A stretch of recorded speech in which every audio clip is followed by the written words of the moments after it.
감히 금은방 출신이 우리 집안 며느리라고? 어,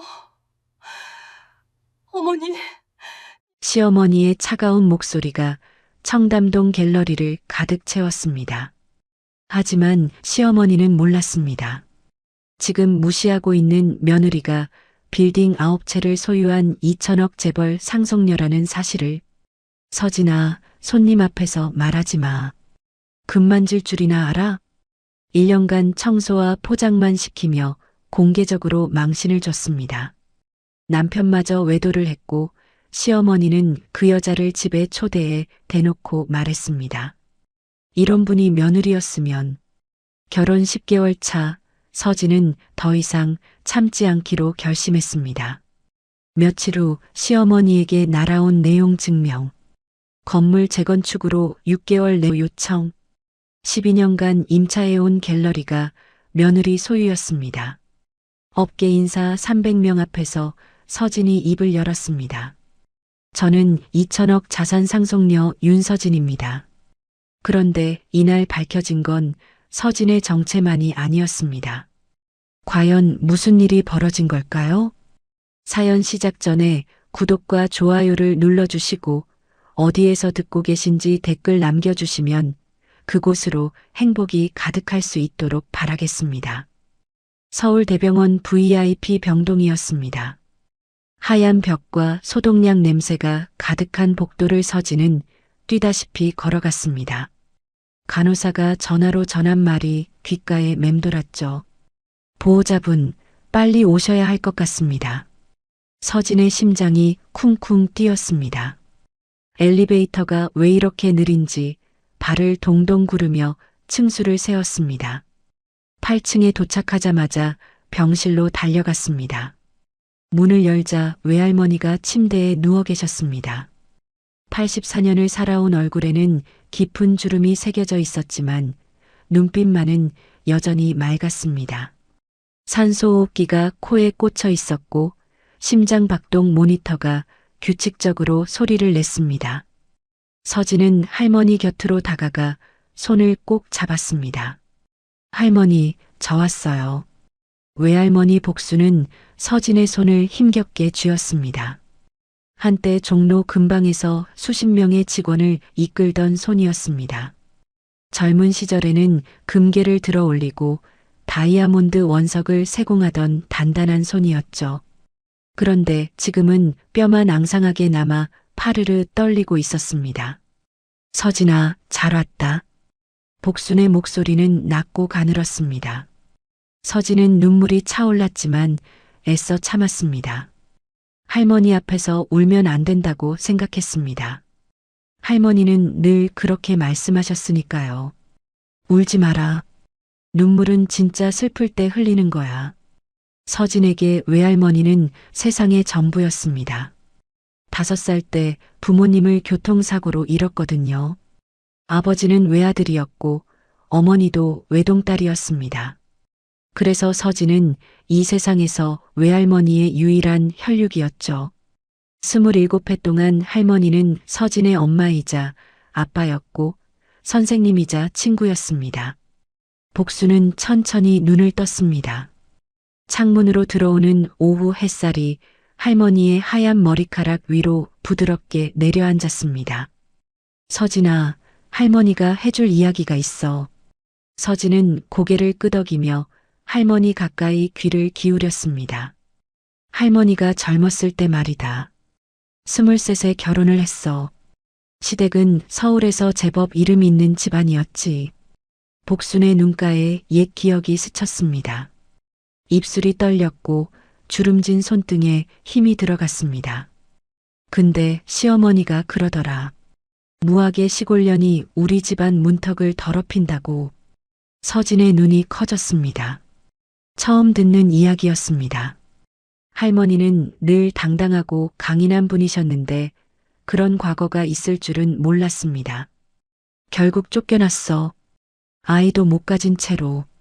그때 할머니 나이가 25이었다. 복수는 잠시 숨을 고르며 말을 이었습니다. 그래서 할머니는 다짐했어. 반드시 성공해서 나를 무시한 사람들 앞에 당당히 서겠다고. 종로 작은 근방에서 시작했지. 새벽 5시에 일어나서 밤 12시까지 일했어. 손님들 심부름도 하고 바닥 청소도 했고 금 녹이는 것도 배웠지. 할머니의 목소리에 힘이 실렸습니다. 10년이 걸렸어. 내 가게를 열기까지. 그리고 또 20년이 걸렸지. 빌딩을 하나씩 사들이기까지. 서진은 할머니의 손을 두 손으로 감싸 쥐었습니다. 그 손에서 평생의 노력과 땀방울이 느껴지는 것 같았습니다. 지금 회사 이름이 뭔지 알지? BS홀딩스요. 복순, 내 이름이야. 할머니가 희미하게 미소 지었습니다. 서진도 따라 웃었지만 눈가에는 어느새 눈물이 맺혔습니다. 서진아, 할머니 재산이 얼마인 줄 아니? 잘 모르겠어요. 빌딩이 9채야. 종로에 3, 청담동에 1, 강남이랑 부산에 5채. 전부 합치면 2천억 원쯤 될 거다. 서진의 입이 벌어졌습니다. 할머니가 부자라는 건 알았지만 이 정도일 줄은 상상도 못했습니다. 그리고 너 25에 미국 가서 딴 자격증 있잖아. GIA 자격증이요? 그래. 그거 세계에서 제일 인정받는 보석 감정 자격증이야. 할머니가 얼마나 자랑스러웠는지 몰라. 복수는 서진의 뺨을 어루만졌습니다. 손끝이 차가웠지만 그 안에 담긴 사랑은 따뜻했습니다. 근데 할머니가 부탁이 하나 있어. 서진은 고개를 끄덕였습니다. 1년만 재산이랑 자격증을 숨기고 살아봐라. 네. 평범한 세공사로 살면서 사람들이 너를 어떻게 대하는지 봐라. 돈 없고 배경 없는 사람을 세상이 어떻게 대하는지 직접 느껴봐. 서진은 할머니의 말씀을 곱씹었습니다. 왜 그래야 하는지 처음에는 이해가 되지 않았습니다. 할머니, 왜요? 진짜 너를 사랑하는 사람을 찾아야 해. 돈 때문에, 집안 때문에 다가오는 사람 말고 내 안에 진짜 가치를 알아보는 사람. 복순의 눈에서 눈물 한 방울이 흘러내렸습니다. 할머니는 평생 그런 사람을 못 만났어. 첫 남편은 할머니를 무학이라고 무시했고 사업 파트너들은 돈만 보고 다가왔지. 진심으로 할머니를 아끼는 사람이 누군지 끝까지 알 수가 없었어. 서진의 가슴이 먹먹해졌습니다. 할머니가 얼마나 외로웠을지 그제야 조금 알 것 같았습니다. 서진아, 보석이 뭔지 아니? 빛나는 돌이요. 아니야. 복수는 고개를 저었습니다. 보석은 그냥 돌이야. 그 돌이 빛나는 건 누군가 그 안의 가치를 알아봤기 때문이지. 사람도 마찬가지야. 할머니는 서진의 손을 꼭 쥐었습니다. 보석의 진짜 가치는 캐럿이 아니라 그것을 알아보는 사람의 눈에서 빛나는 거야.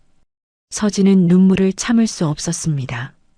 뺨을 타고 눈물이 흘러내렸습니다. 할머니의 손을 이마에 갖다 대며 흐느꼈습니다. 할머니, 약속할게요. 꼭 그렇게 할게요. 복수는 만족스러운 표정을 지었습니다. 그리고 천천히 눈을 감았습니다. 고맙다, 우리 서진아. 심장박동 모니터의 소리가 점점 느려졌습니다. 서진은 할머니의 손을 놓지 않았습니다.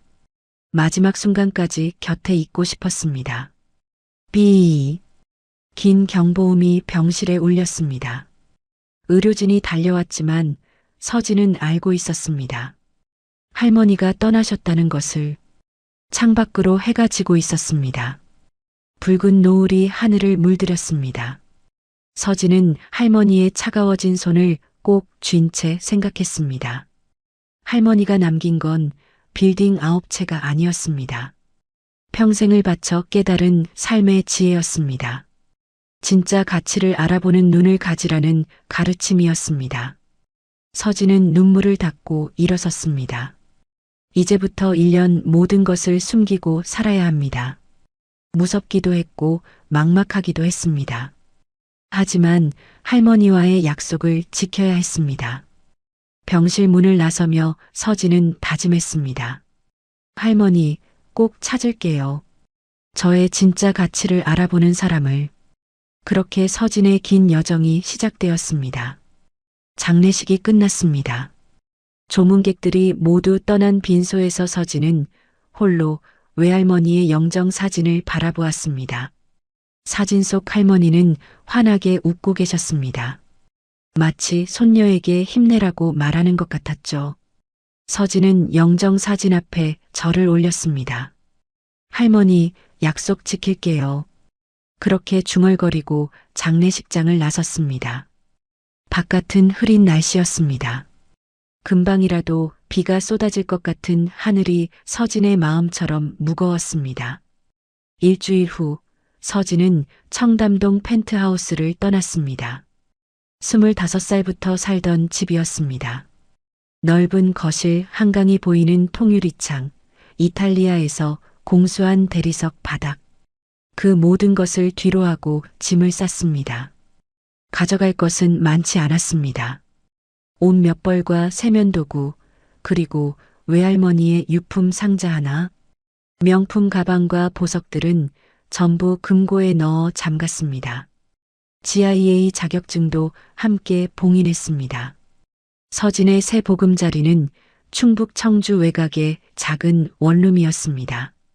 월세 40만 원짜리 반지하 방이었죠. 문을 열자 퀴퀴한 냄새가 코를 찔렀습니다. 벽지는 군데군데 들떠 있었고 형광등은 지지직거리며 깜빡였습니다. 서진은 캐리어를 내려놓고 방 안을 둘러보았습니다. 침대 하나 놓으면 꽉 찰 것 같은 좁은 공간이었습니다. 창문으로는 주차장 콘크리트 벽만 보였습니다. 청담동 펜트하우스에서 보던 한강 야경과는 비교할 수도 없었죠. 가슴 한구석이 먹먹해졌습니다. 하지만 서진은 고개를 저었습니다. 할머니도 이렇게 시작하셨겠지. 25살에 시댁에서 쫓겨난 외할머니. 아무것도 없이 맨손으로 시작하셨던 분. 서진은 그 시절 할머니를 떠올리며 마음을 다잡았습니다. 짐을 풀던 중 외할머니의 유품 상자를 열었습니다. 안에는 낡은 사진첩 하나가 있었습니다. 가죽 표지가 달아 있었고 모서리는 해져 있었습니다. 할머니가 평생 간직하셨던 물건 같았습니다. 서진은 조심스럽게 사진첩을 펼쳤습니다. 첫 장에는 흑백 사진이 붙어 있었습니다. 젊은 시절의 외할머니였습니다. 까만 머리를 단정하게 묶고 금방 앞에서 환하게 웃고 계셨습니다. 간판에는 복숭금방이라고 쓰여 있었죠. 다음 장을 넘기자 단체 사진이 나왔습니다. 10명 남짓한 사람들이 금방 앞에 나란히 서 있었습니다. 사진 뒷면에는 손글씨로 이렇게 적혀 있었습니다. 1985년 종로 금방 직원들. 김복순, 이말순, 박경자, 최영희, 한순자. 서진은 사진 속 얼굴들을 하나하나 살펴보았습니다. 모두 젊고 패기 넘치는 표정이었습니다. 할머니 옆에 서 있는 여자들은 아마 그 시절 함께 일하던 직원들이겠죠. 박경자라는 이름 위에 서진의 시선이 잠시 머물렀습니다. 하지만 특별한 감흥은 없었습니다. 그저 할머니와 함께 일하던 옛 직원 중 한 명이라고 생각했을 뿐이었죠. 서진은 사진첩을 덮어 서랍에 넣었습니다. 다음 날부터 서진은 일자리를 찾아 나섰습니다. 서울의 작은 보석 수리점들을 돌아다녔습니다. 이력서에는 충북 시골 금은방에서 일했다고만 적었습니다. 학력란에는 고등학교 졸업이라고 썼죠. 면접을 볼 때마다 사람들의 시선이 달라지는 게 느껴졌습니다. 고졸이세요? 요즘 세상에? 시골 금은방이요? 거기서 뭘 배웠어요? 서진은 속으로 억울했습니다. 미국 CIA에서 공부한 지식이 머릿속에 가득했지만 입 밖으로 꺼낼 수 없었습니다. 할머니와의 약속이 있었으니까요. 열흘 만에 겨우 일자리를 구했습니다. 서울 을지로의 작은 보석 수리점이었습니다. 가게 이름은 신일보석이었고 사장은 50대 중반의 뚱뚱한 남자였습니다. 일당 5만 원. 아침 9시 출근, 저녁 7시 퇴근. 할 수 있어요? 네, 할 수 있습니다. 서진은 고개를 숙이며 대답했습니다. 청담동 펜트하우스에서 살 때는 상상도 못했던 일이었죠. 일당 5만 원이라니. 예전에 마시던 커피 한 잔 값도 안 되는 돈이었습니다. 첫 출근 날 서진에게 주어진 일은 청소였습니다. 가게 바닥을 쓸고 닦고 유리 진열장을 광내고 쓰레기를 비우는 것. 보석은 구경도 못했습니다. 아줌마, 여기 물 얼룩 있어요. 다시 닦아요. 사장이 퉁명스럽게 말했습니다. 서진은 이를 악물었습니다. 아줌마라니. 32살밖에 안 됐는데. 하지만 아무 말도 하지 않았습니다. 걸레를 들고 다시 바닥을 닦았습니다. 일주일이 지나자 서진에게 새로운 일이 주어졌습니다. 반지 수선과 체인 땜질이었습니다. 간단한 작업이었지만 그래도 보석을 만질 수 있다는 게 좋았습니다. 어느 날 손님 한 명이 다이아몬드 반지를 가져왔습니다. 반지를 자세히 살펴보던 서진의 눈이 번뜩였습니다. 다이아몬드 안에 미세한 불순물이 보였거든요. GIA에서 배운 감정 지식이 떠올랐습니다. 저기 사장님, 이 다이아몬드는 SI1 등급인 것 같은데요. 손님한테 말씀드려야 하지 않을까요? 서진이 조심스럽게 말했습니다. 사장은 코웃음을 쳤습니다. 뭘 안다고 그래요? 시골 금은방에서 뭘 배웠길래. 가만히 있어요. 서진의 얼굴이 붉어졌습니다. 분명히 맞는 말인데 아무도 들으려 하지 않았습니다. 학력도 없고 배경도 없는 사람의 말은 아무런 힘이 없었습니다. 그날 저녁 원룸으로 돌아온 서진은 침대에 털썩 주저앉았습니다. 온몸이 피곤했습니다. 손은 거칠어졌고 허리는 쑤셨습니다.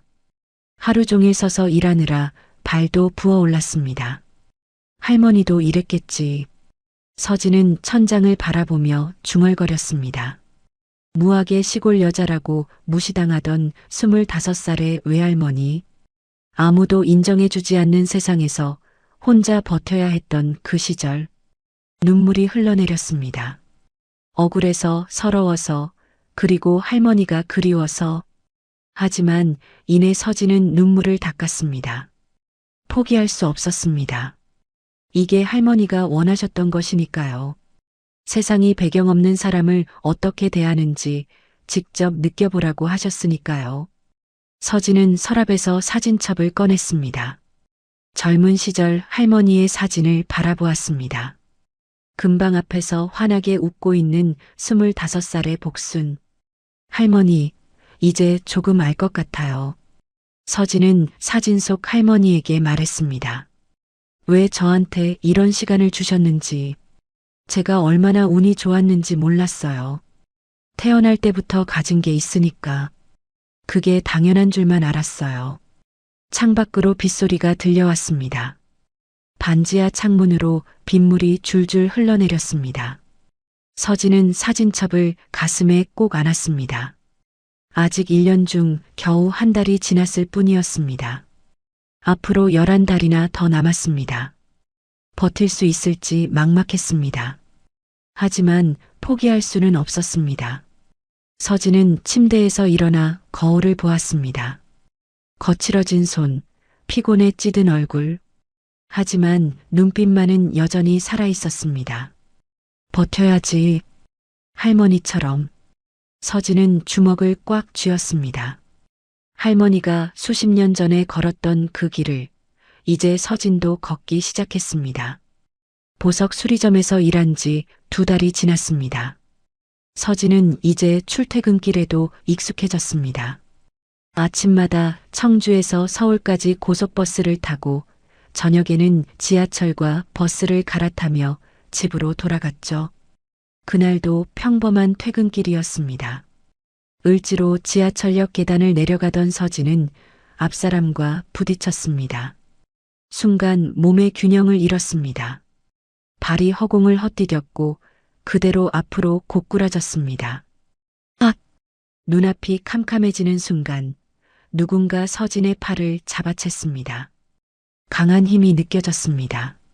서진은 가까스로 중심을 잡고 고개를 들었습니다. 남자였습니다. 30 중반쯤 되어 보였습니다. 단정하게 빗어넘긴 머리, 선한 눈매, 깔끔한 정장 차림. 남자는 서진을 걱정스러운 눈으로 바라보고 있었습니다. 괜찮으세요? 많이 놀라셨겠다. 목소리도 부드러웠습니다. 서진은 얼떨결에 고개를 끄덕였습니다. 네, 괜찮아요. 감사합니다. 다리는 괜찮으세요? 발목 접질리신 거 아니에요? 남자가 진심으로 걱정하는 게 느껴졌습니다. 서진은 발목을 돌려보았습니다. 다행히 아프지 않았습니다. 괜찮아요. 정말 감사합니다. 서진이 다시 한번 인사했습니다. 남자는 그제야 안심한 듯 미소를 지었습니다. 다행이네요. 저는 한도윤이라고 해요. 주얼리 회사에서 디자인 일을 하고 있어요. 주얼리 회사라는 말에 서진의 귀가 쫑긋해졌습니다. 같은 업계 사람이었군요. 서진도 자기소개를 했습니다. 저는 윤서진이에요. 시골 금은방에서 일하다가 서울로 올라왔어요. 도윤의 눈이 반짝였습니다. 어머, 그러세요? 저도 보석 쪽 일이에요. 반갑습니다. 두 사람은 자연스럽게 함께 지하철을 탔습니다. 도윤은 서진에게 이것저것 물어보았습니다. 어디서 일하는지, 어떤 일을 하는지, 보석 일은 얼마나 했는지. 서진은 솔직하게 대답했습니다. 물론 GIA 자격증과 외할머니 이야기는 빼고요. 도윤은 서진의 말을 진지하게 들어주었습니다. 시골 금은방 출신이라고 해서 무시하는 기색이 전혀 없었습니다. 서진 씨, 혹시 시간 되시면 커피 한 잔 하실래요? 도윤이 조심스럽게 물었습니다. 서진은 잠시 망설였습니다. 처음 보는 남자와 커피를 마셔도 될까? 하지만 도윤의 눈빛이 진심 어려 보였습니다. 나쁜 사람 같지는 않았습니다. 네, 좋아요. 그렇게 두 사람의 첫 만남이 시작되었습니다. 도윤은 서진을 고급 카페가 아닌 동네 분식집으로 데려갔습니다. 떡볶이와 순대를 시키며 말했습니다. 비싼 데 가는 것보다 이런 데가 더 맛있지 않아요? 서진은 웃음이 났습니다. 청담동에서 살 때는 이런 분식집에 올 일이 없었거든요. 떡볶이를 한 입 먹으니 매콤하고 달콤한 맛이 입안 가득 퍼졌습니다. 맛있네요. 그렇죠? 제가 단골이에요. 도윤은 소탈하게 웃었습니다. 서진은 이 남자가 점점 궁금해졌습니다. 그 후로 두 사람은 자주 만났습니다. 일주일에 두세 번씩 퇴근 후에 시간을 보냈습니다.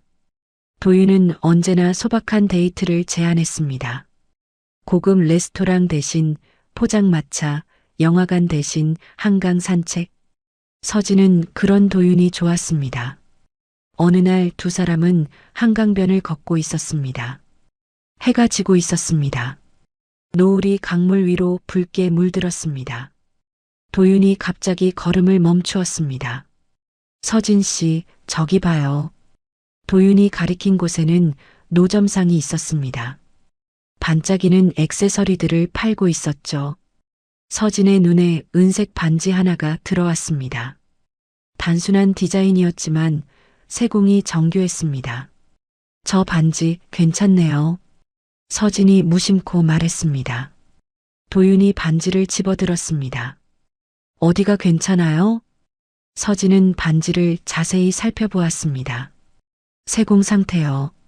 이렇게 얇은 은을 이 정도로 균일하게 깎으려면 꽤 숙련된 기술이 필요해요. 그리고 여기 안쪽 마감 보세요. 보통 싼 제품은 안쪽이 거칠거든요. 근데 이건 매끄럽게 잘 처리됐어요. 서진이 설명을 마치자 도윤은 입을 딱 벌렸습니다. 서진 씨, 정말 보석 보는 눈이 남다르네요. 저도 디자이너인데 이런 건 잘 못 봐요. 서진은 괜히 쑥스러워졌습니다. 너무 많이 말한 것 같았습니다. 아니에요. 그냥 금은방에서 어깨너머로 배운 거예요. 에이, 어깨너머로 이 정도 눈을 감기 쉽지 않아요. 도윤은 감탄을 멈추지 않았습니다. 서진은 얼굴이 붉어졌습니다. 이 사람은 시골 금은방 출신이라고 무시하지 않았습니다. 오히려 서진의 능력을 인정해 주었습니다. 그게 서진에게는 너무나 고마웠습니다. 수리점 사장에게 매일 무시당하던 서진이었으니까요. 연애를 시작한 지 석 달이 되었습니다. 두 사람은 점점 가까워졌습니다. 도윤은 언제나 다정했습니다. 서진이 힘들어할 때 옆에서 위로해 주었고 기쁠 때 함께 웃어 주었습니다. 어느 비 오는 저녁이었습니다. 두 사람은 한강변 정자에서 비를 피하고 있었습니다. 빗소리가 지붕을 두드렸습니다. 도윤은 서진의 손을 꼭 잡았습니다. 서진 씨. 도윤의 목소리가 진지했습니다. 서진은 고개를 들어 도윤을 바라보았습니다. 저랑 결혼해 주시겠어요? 서진의 심장이 멎는 것 같았습니다. 프로포즈였습니다. 석 달밖에 안 됐는데 벌써 프로포즈라니 너무 빠른 것 아닌가 싶었습니다. 도윤 씨, 너무 갑작스러운데요. 알아요. 근데 저는 확신이 있어요. 도윤은 서진의 눈을 똑바로 바라보았습니다. 서진 씨, 저는 당신의 학벌이나 집안 같은 거 관심 없어요. 시골 금은방 출신이어도 상관없어요. 저는 당신이라는 사람이 좋아요. 당신이라면 평생 행복하게 해줄 자신 있어요. 서진의 눈에 눈물이 고였습니다. 할머니가 말씀하셨던 사람이 이 사람일까요? 겉이 아니라 속을 보는 사람. 돈이나 배경이 아니라 진짜 나를 사랑하는 사람. 하지만 마음 한구석에는 불안함이 있었습니다. 석 달은 너무 짧은 시간이었습니다. 이 사람이 정말 진심인지 아직 확신할 수 없었습니다. 도윤 씨, 조금만 생각할 시간을 주세요. 서진이 조심스럽게 말했습니다. 도윤은 고개를 끄덕였습니다. 물론이죠. 천천히 생각하세요. 저는 기다릴게요. 그날 밤 원룸으로 돌아온 서진은 창밖의 빗줄기를 바라보았습니다. 가슴이 두근거렸습니다. 설레기도 하고 두렵기도 했습니다. 외할머니의 사진을 꺼내보았습니다. 할머니, 이 사람이 맞는 걸까요? 사진 속 할머니는 대답 없이 웃고 있었습니다. 서진은 한숨을 쉬었습니다. 아직 답을 모르겠습니다. 하지만 한 가지는 확실했습니다. 도윤은 지금까지 만난 사람들 중 유일하게 서진을 무시하지 않았습니다. 시골 금은방 출신이라고 해서 깔보지 않았습니다. 오히려 서진의 눈을 칭찬해 주었습니다. 그게 진심이길 바랐습니다. 간절히 바랐습니다. 서진은 눈을 감았습니다. 일주일만 더 생각해 보기로 했습니다. 이 사람이 진짜 나를 사랑하는 사람인지 조금 더 지켜보기로요. 창밖의 비는 계속 내리고 있었습니다. 프로포즈를 받은 지 일주일이 지났습니다. 서진은 결국 도윤의 청혼을 받아들이기로 했습니다. 석 달이라는 시간이 짧긴 했지만 도윤은 한 번도 서진을 무시한 적이 없었습니다. 시골 금은방 출신이라고 깔보지 않았고 오히려 서진의 능력을 인정해 주었죠. 그게 서진에게는 무엇보다 소중했습니다. 도윤 씨, 결혼해요. 저도 당신이 좋아요. 서진이 대답하자 도윤은 환하게 웃었습니다. 그리고 서진의 손을 꼭 잡았습니다. 고마워요, 서진 씨. 평생 후회 안 하게 해줄게요. 그렇게 두 사람은 약혼을 했습니다. 도윤은 어머니에게 서진을 소개하겠다고 했습니다. 서진은 긴장이 됐습니다. 시어머니가 될 분을 처음 만나는 자리였으니까요. 우리 엄마가 좀 까다로우실 수 있어요. 근데 걱정 마세요. 제가 잘 말씀드릴게요. 도윤이 안심시켰습니다. 서진은 고개를 끄덕였지만 마음 한구석이 불안했습니다. 상견례 날이 밝았습니다. 장소는 청담동의 고급 레스토랑이었습니다. 서진은 옷장을 뒤졌지만 마땅한 옷이 없었습니다. 명품 옷들은 전부 금고에 봉인해 두었으니까요. 결국 깔끔한 흰색 블라우스에 검은색 치마를 입었습니다. 소박하지만 단정한 차림이었습니다. 레스토랑에 들어서자 도윤이 먼저 손을 흔들었습니다. 그 옆에 한 여자가 앉아 있었습니다. 예순을 넘긴 나이였지만 관리를 잘한 얼굴이었습니다. 머리는 단정하게 올려 묶었고 귀에는 커다란 다이아몬드 귀걸이가 반짝였습니다. 손목에는 명품 시계가, 손가락에는 루비 반지가 빛나고 있었죠. 오경자, 도윤의 어머니였습니다. 대구에서 유명한 보석 갤러리를 운영하고 있다고 들었습니다. 보석 감정 강의도 하는 전문가라고요. 서진은 공손하게 인사했습니다. 안녕하세요, 어머님. 윤서진입니다. 오경자는 서진을 위아래로 훑어보았습니다. 그 시선이 차가웠습니다. 서진의 소박한 옷차림, 액세서리 하나 없는 모습, 값싸 보이는 핸드백. 오경자의 입꼬리가 실룩거렸습니다. 앉아요. 오경자는 반말을 했습니다. 서진은 속으로 당황했지만 내색하지 않았습니다. 자리에 앉자 웨이터가 메뉴판을 가져왔습니다. 오경자는 메뉴판을 펼치지도 않고 말했습니다. 여기 스테이크 코스로 셋. 와인은 내가 고를게. 웨이터가 물러가자 오경자는 서진을 똑바로 쳐다보았습니다. 그래서 뭐 하는 사람이에요? 서진은 침착하게 대답했습니다. 저는 보석 수리점에서 일하고 있습니다. 원래는 시골 금은방에서 일했어요. 오경자의 눈썹이 꿈틀거렸습니다. 금은방? 어디? 충북 청주 외곽이요. 오경자는 코웃음을 쳤습니다. 그 소리가 서진의 가슴에 비수처럼 꽂혔습니다. 시골 금은방이라. 거기서 뭘 배웠어요? 금 녹이는 거? 반지 땜질? 서진은 이를 악물었습니다. 대답하지 않았습니다. 대답해봤자 소용없을 것 같았으니까요. 오경자는 계속해서 질문을 쏟아냈습니다. 학교는 어디 나왔어요? 고등학교까지 나왔습니다. 고등학교요? 오경자의 목소리가 높아졌습니다. 주변 테이블에서 시선이 쏠렸습니다. 우리 도윤이는 명문대 나왔어요. 디자인 전공으로 수석 졸업했다고요. 그런 애가 고졸하고 결혼을 한다고? 서진의 얼굴이 붉어졌습니다. 창피하고 모욕적이었습니다.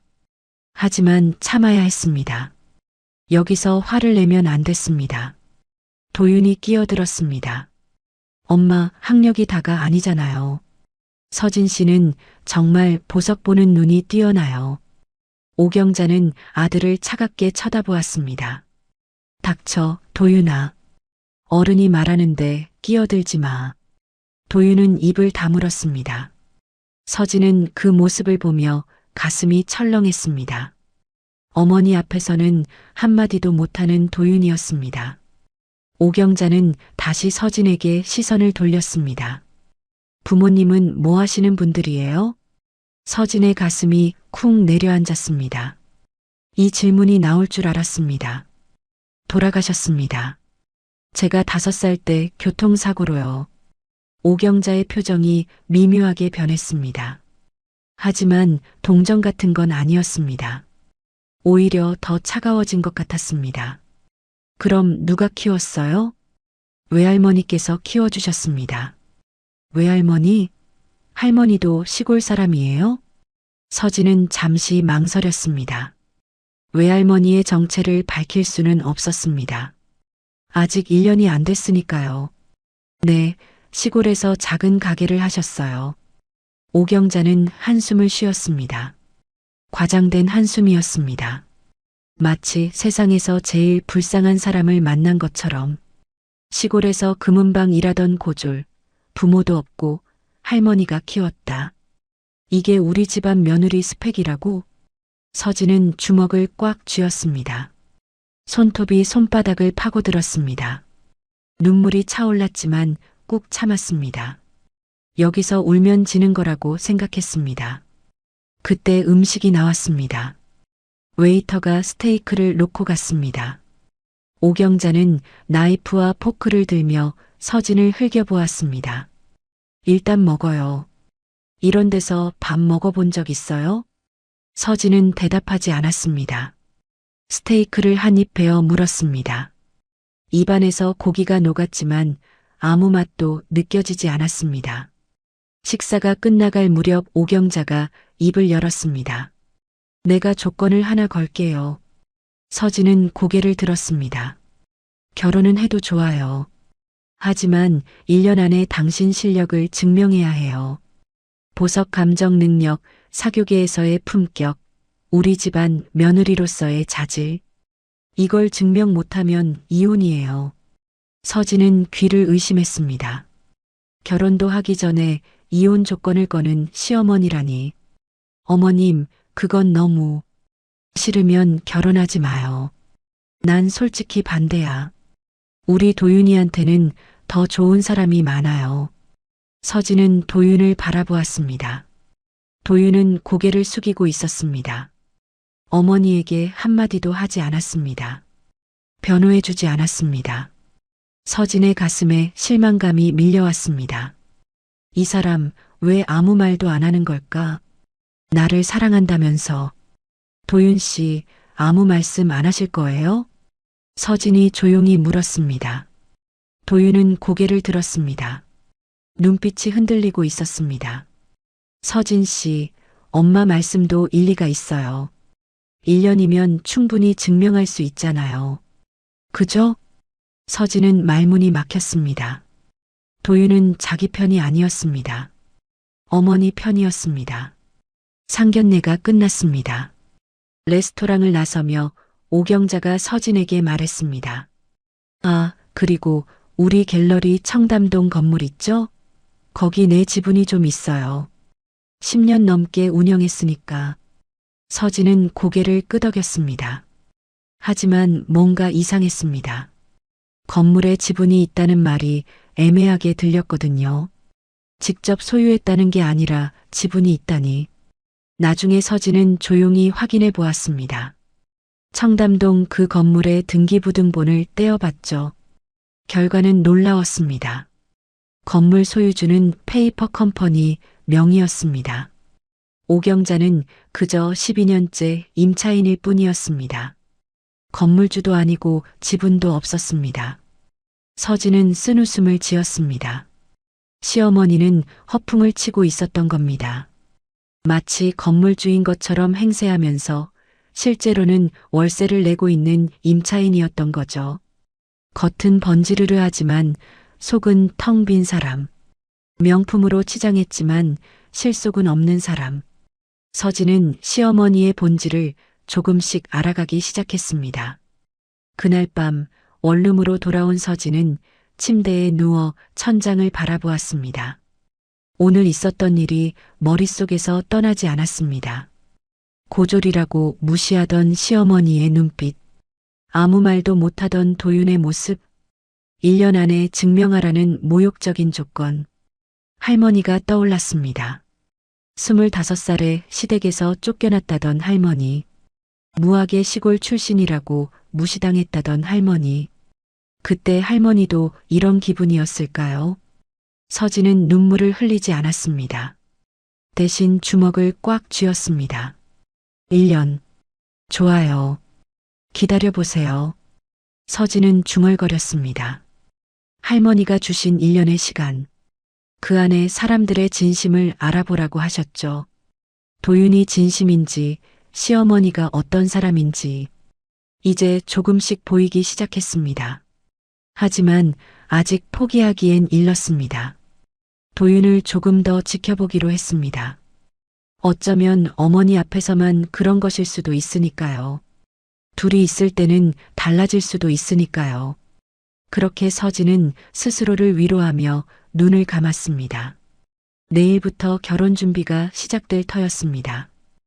험난한 시집살이가 기다리고 있었습니다. 창밖으로 달빛이 들어왔습니다. 서진의 얼굴 위로 희미한 빛이 내려앉았습니다. 그 빛은 마치 외할머니가 손녀를 지켜보는 것 같았습니다. 할머니, 저 잘 버틸게요. 약속했잖아요.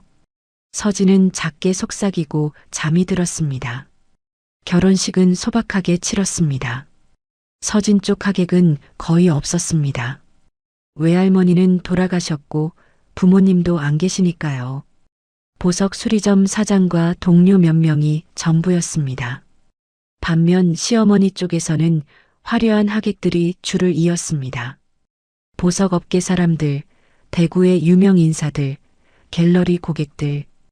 오경자는 결혼식 내내 서진의 초라한 하객석을 흘겨보았습니다. 그 시선이 무엇을 말하는지 서진은 알고 있었습니다. 집안도 없고 배경도 없는 며느리라는 무언의 비난이었죠.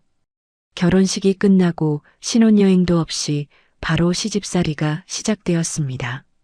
서진은 도윤과 함께 서울 강남의 아파트에 신혼집을 차렸습니다. 시어머니는 대구에 있었지만 일주일에 서너 번은 서울에 올라왔습니다. 청담동 갤러리 때문이었죠. 그리고 시어머니가 서울에 올 때마다 서진의 고통이 시작되었습니다. 결혼 한 달 후 오경자가 서진에게 말했습니다. 서진아, 내일부터 갤러리로 출근해. 서진은 순간 기대가 생겼습니다. 보석 일을 제대로 배울 수 있을지도 모른다고 생각했거든요. 하지만 그건 착각이었습니다. 다음 날 갤러리에 출근한 서진에게 주어진 일은 청소였습니다. 바닥 닦기, 유리 진열장 광내기, 화장실 청소, 보석은 구경도 못하게 했습니다. 어머님, 저도 보석 일을 배우고 싶은데요. 서진이 조심스럽게 말했습니다. 오경자는 코웃음을 쳤습니다. 배워? 금은방에서 뭘 배웠다고? 손님 앞에서 말도 하지 마. 창피하게. 서진은 입술을 꽉 깨물었습니다. 분노가 치밀어 올랐지만 참았습니다. 아직 1년이 남았으니까요. 할머니와의 약속을 지켜야 했으니까요. 갤러리에서의 하루는 길고 고됐습니다. 아침 9시부터 저녁 7시까지 청소와 포장만 했습니다. 손님이 오면 뒤로 물러나 있어야 했고 보석 설명은 시어머니나 직원들이 했습니다. 서진은 그저 택배 상자를 나르고 포장지를 접고 바닥을 닦았습니다. 어느 날 오경자가 서진을 데리고 외출했습니다. 보석 감정 강의 모임이라고 했습니다. 서울의 유명 호텔에서 열리는 행사였죠. 서진은 또 기대를 품었습니다. 이번에는 뭔가 배울 수 있을지도 모른다고. 행사장에 도착하자 화려하게 차려입은 여자들이 모여 있었습니다. 모두 보석업계 사람들이었습니다. 오경자는 그들 사이를 누비며 인사를 나눴습니다. 어머, 경자씨. 오랜만이에요. 경자 언니, 오늘 강의 기대돼요. 오경자는 이 모임에서 강사 역할을 하고 있었습니다. 서진을 데리고 온 이유가 곧 드러났습니다. 여러분, 우리 며느리예요. 시골 금은방 출신인데 아직 많이 부족해서 제가 가르치고 있어요. 오경자가 서진을 소개하며 말했습니다. 주변 사람들의 시선이 서진에게 쏠렸습니다. 그 눈빛들이 따가웠습니다. 동정인지 조롱인지 알 수 없는 시선들. 어머, 고생이 많으시네요. 시어머니가 직접 가르치시다니 며느리 복이 있네요. 사람들이 오경자에게 말했습니다. 서진은 그 자리에 서서 웃어야 했습니다. 속이 부글부글 끓었지만 얼굴에는 미소를 띄어야 했습니다. 강의가 끝나고 집으로 돌아온 서진은 화장실에 들어가 거울을 보았습니다. 눈가가 붉어져 있었습니다. 참고 또 참았던 눈물이 한꺼번에 쏟아졌습니다. 할머니, 이게 맞는 건가요? 서진은 거울 속 자신에게 물었습니다. 대답은 없었습니다. 결혼 석 달이 지나자 서진은 시어머니의 재정 상태가 생각보다 좋지 않다는 것을 눈치챘습니다. 갤러리에서 일하다 보니 보이는 것들이 있었거든요. 어느 날 갤러리 전화가 울렸습니다. 서진이 받았습니다. 오경자 원장님 계세요? 임대료 3개월 밀리셨는데요. 이번 달 안에 정리 안 하시면 법적 조치 들어갑니다. 서진은 깜짝 놀랐습니다. 임대료가 3개월이나 밀렸다니. 시어머니는 늘 건물에 지분이 있다고 허풍을 쳤는데 실제로는 월세도 제때 못 내고 있었던 겁니다. 그뿐만이 아니었습니다. 시어머니가 백화점에서 명품 가방을 사오는 것을 봤는데 며칠 후 그 가방이 사라져 있었습니다. 알고 보니 반품한 거였습니다. 손님들 앞에서 새 가방을 들고 다니다가 행사가 끝나면 반품하는 시기였죠. 겉은 화려했지만 속은 텅 빈 사람. 명품으로 치장했지만 실속은 자전거 조업. 서진은 시어머니의 민낯을 하나씩 알아가고 있었습니다. 어느 주말 서진은 시댁 대구집에 내려갔습니다. 시어머니가 서류 정리를 도와달라고 했거든요. 오래된 서류들이 창고에 쌓여 있었습니다. 서류 박스를 정리하던 서진의 손이 멈췄습니다. 낡은 봉투 하나가 눈에 들어왔습니다. 혼인신고서였습니다. 시어머니의 혼인신고서. 서진은 무심코 그 서류를 펼쳐보았습니다. 그리고 눈이 휘둥그레졌습니다. 결혼 전 성명란에 박경자라고 적혀 있었습니다. 박경자. 서진은 그 이름을 어디선가 본 적이 있었습니다. 머릿속을 더듬었습니다. 어디였지? 분명히 본 적이 있는데. 그때 외할머니의 사진첩이 떠올랐습니다. 1985년 종로 금방 직원 단체 사진. 그 뒷면에 적혀 있던 이름들. 김복순, 이말순, 박경자. 설마. 서진의 심장이 빠르게 뛰기 시작했습니다. 시어머니가 40년 전 외할머니 근방에서 일했던 직원이었다고? 그게 가능한 일인가? 하지만 확신할 수는 없었습니다. 박경자라는 이름이 흔하니까요. 같은 이름을 가진 다른 사람일 수도 있었습니다. 서진은 혼인신고서를 제자리에 돌려놓았습니다. 나중에 더 확인해 봐야겠다고 생각했습니다. 추석 명절이 다가왔습니다. 서진은 시댁에서 명절을 보내야 했습니다. 시어머니의 친척들이 대구집에 모였습니다. 이모, 고모, 사촌들까지 20명이 넘었습니다. 서진은 아침부터 부엌에서 일했습니다. 전을 부치고 나물을 무치고 고기를 삶았습니다. 시어머니와 친척 어른들은 거실에 앉아 이야기꽃을 피웠습니다. 점심 식사 때가 되자 오경자가 서진을 불렀습니다. 서진아, 이리 와서 인사해. 서진은 앞치마를 두르고 거실로 나갔습니다. 친척들의 시선이 일제히 서진에게 쏠렸습니다. 이게 우리 며느리예요. 충북 시골 금은방에서 일하다가 왔어요. 오경자가 소개했습니다. 친척들 사이에서 웅성거림이 일었습니다. 금은방이요? 거기서 뭘 했대요? 학교는 어디 나왔어요? 고등학교까지요. 오경자가 대신 대답했습니다. 그 목소리에 비웃음이 섞여 있었습니다. 어머, 고졸이에요? 요즘 세상에 고졸도 있어요? 친척들이 수군거렸습니다. 서진은 얼굴이 화끈거렸습니다. 그 자리에 서 있는 것만으로도 숨이 막혔습니다. 그래도 얼굴은 이쁘네. 도윤이가 얼굴만 보고 반했나 봐. 금은방 출신이 보석을 알긴 알아요? 웃음소리가 터져 나왔습니다. 서진은 주먹을 꽉 쥐었습니다. 손톱이 손바닥을 파고들었습니다. 하지만 웃어야 했습니다. 명절에 시어른들 앞에서 화를 낼 수는 없었으니까요. 저녁이 되어 손님들이 떠났습니다. 서진은 설거지를 하고 있었습니다. 그때 남편 도윤이 부엌으로 들어왔습니다. 여보, 오늘 힘들었지? 서진은 고개를 끄덕였습니다. 도윤이 위로해 주길 기대했습니다. 하지만 도윤의 입에서 나온 말은 전혀 달랐습니다. 근데 당신도 좀 노력해야지. 엄마 말이 틀린 건 아니잖아. 서진은 손에 들고 있던 그릇을 놓을 뻔했습니다. 뭐라고요? 당신이 고졸인 건 사실이잖아. 금은방에서 일한 것도 사실이고 엄마가 거짓말한 건 아니니까. 서진은 남편을 바라보았습니다. 믿을 수 없었습니다. 이 사람이 석 달 전에 프로포즈하던 그 사람이 맞나요?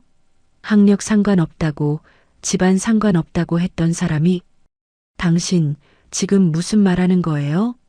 화내지 마. 그냥 당신도 좀 더 노력하면 좋겠다는 거야. 엄마한테 잘 보이려고. 서진은 말문이 막혔습니다. 분노와 배신감이 한꺼번에 밀려왔습니다. 하지만 싸우고 싶지 않았습니다. 지금 싸우면 더 큰 문제가 될 것 같았습니다. 알겠어요. 서진은 짧게 대답하고 설거지를 계속했습니다. 손이 떨렸습니다. 눈물이 차올랐지만 억지로 참았습니다. 그날 밤 서진은 잠이 오지 않았습니다. 옆에서 코를 골며 자는 남편을 바라보았습니다. 이 사람은 내 편이 아니구나. 이제 확실히 알았습니다. 서진은 조용히 침대에서 일어나 거실로 나왔습니다. 창밖으로 대구의 야경이 보였습니다. 서진은 외할머니를 떠올렸습니다. 할머니도 이랬을까요? 25살에 시댁에서 쫓겨날 때 이런 외로움을 느꼈을까요? 아무도 내 편이 없다는 절망을. 서진은 주먹을 꽉 쥐었습니다. 버텨야 해. 아직 1년이 안 됐어. 할머니가 주신 시간이었습니다. 그 안에 사람들의 진심을 확인하라고 하셨죠. 이제 거의 확인이 끝나가고 있었습니다. 도윤은 진심이 아니었습니다. 시어머니는 말할 것도 없고요. 하지만 아직 조금 더 지켜보기로 했습니다. 혹시 모르니까요. 사람은 변할 수도 있으니까요. 서진은 창밖의 별을 바라보며 속삭였습니다. 할머니, 조금만 더 버틸게요. 밤하늘의 별이 반짝였습니다. 마치 외할머니가 손녀를 응원하는 것처럼. 결혼 6개월이 지났습니다. 계절은 가을에서 겨울로 바뀌었고 서진의 마음도 점점 차갑게 얼어가고 있었습니다. 도윤은 완전히 달라져 있었습니다. 연애할 때의 다정함은 온데간데 없었습니다. 퇴근 후 함께 산책하던 한강변도, 분식집에서 떡볶이를 나눠 먹던 소박한 데이트도 이제는 추억 속 이야기가 되었습니다. 여보, 오늘 저녁에 같이 밥 먹을까요? 서진이 물으면 도윤은 귀찮다는 듯 대답했습니다. 바빠. 회사 일이 많아. 도윤의 야근이 잦아졌습니다. 일주일에 서너 번은 밤 10시가 넘어서야 집에 들어왔습니다. 서진은 혼자 저녁을 먹고 혼자 텔레비전을 보고 혼자 잠자리에 들었습니다. 어느 날 도윤의 회사에서 연말 회식이 있었습니다. 배우자 동반 행사라 서진도 참석했습니다. 고급 레스토랑에서 열린 파티였죠. 서진은 깔끔한 원피스를 입고 도윤 옆에 섰습니다. 도윤의 동료들이 다가와 인사를 건넸습니다. 도윤 씨 부인이시구나. 반갑습니다. 어머, 예쁘시네요. 어디서 만나셨어요? 서진은 미소를 지으며 대답했습니다. 지하철역에서 우연히 만났어요. 아, 로맨틱하네요. 부인은 어디서 일하세요? 서진은 잠시 망설였습니다. 사실대로 말해야 할지 고민이 됐습니다. 하지만 거짓말을 할 수는 없었습니다. 저는 보석 수리점에서 일해요. 원래 시골 금은방에서 일하다가 서울로 올라왔어요. 순간 주변이 조용해졌습니다. 동료들의 표정이 미묘하게 변했습니다. 누군가가 작은 목소리로 속삭였습니다. 금은방이래. 고졸인가 봐. 웃음소리가 들렸습니다. 서진은 얼굴이 붉어졌습니다. 옆에 선 도윤을 바라보았습니다. 도윤은 아무 말도 하지 않았습니다. 오히려 서진에게서 한 발짝 물러섰습니다. 집으로 돌아오는 차 안에서 도윤이 입을 열었습니다. 당신 때문에 창피해 죽겠어. 서진은 귀를 의심했습니다. 뭐라고요? 왜 꼭 금은방 얘기를 해? 그냥 프리랜서라고 하든지 적당히 둘러댈 수도 있잖아. 도윤의 목소리에 짜증이 가득했습니다. 서진은 가슴이 철렁 내려앉았습니다. 거짓말을 하라고요? 거짓말이 아니라 상황에 맞게 말하라는 거야. 내 체면도 좀 생각해줘. 서진은 말문이 막혔습니다. 이 사람이 프로포즈할 때 뭐라고 했죠? 학력이나 집안 같은 거 상관없다고 했잖아요. 시골 금은방 출신이어도 괜찮다고 했잖아요. 그 말들이 전부 거짓이었던 걸까요? 서진은 아무 말도 하지 않았습니다.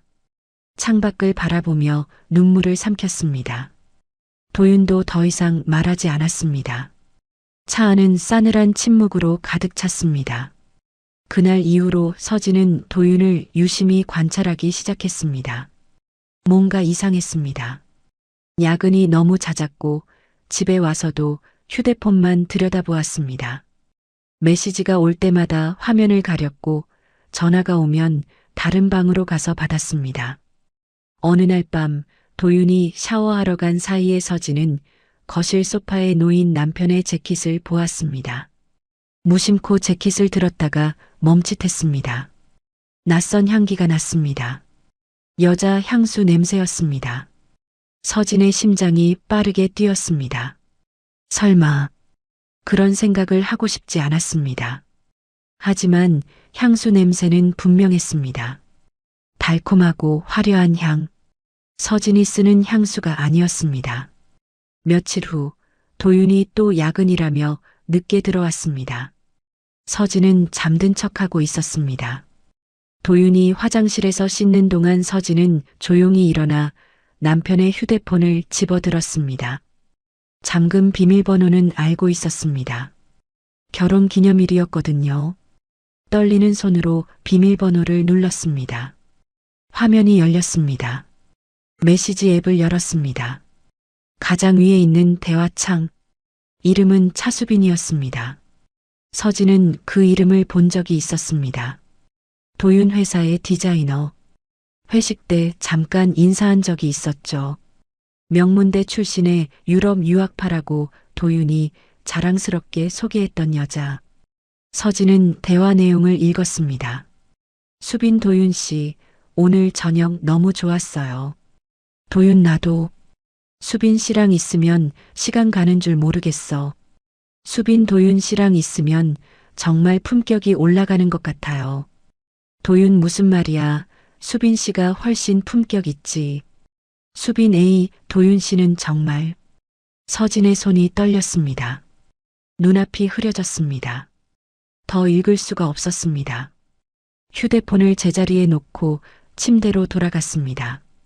이불을 뒤집어 쓰고 소리 없이 울었습니다. 배신이었습니다.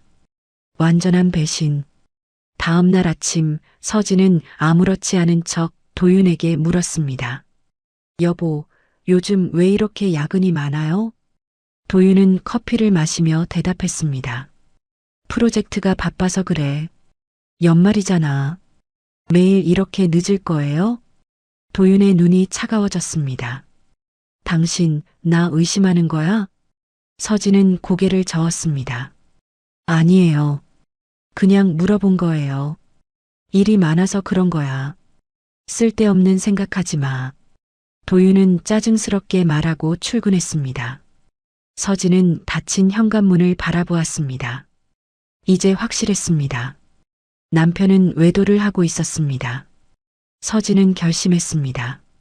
증거를 모으기로요. 일주일 후 도윤이 또 야근이라고 했습니다. 서진은 이번에는 그냥 넘어가지 않았습니다. 남편이 출근하고 나서 서진도 집을 나섰습니다. 도윤 회사 근처에서 기다렸습니다. 저녁 7시 회사 건물에서 사람들이 쏟아져 나왔습니다. 서진은 모자를 눌러 쓰고 멀리서 지켜보았습니다. 도윤이 나왔습니다.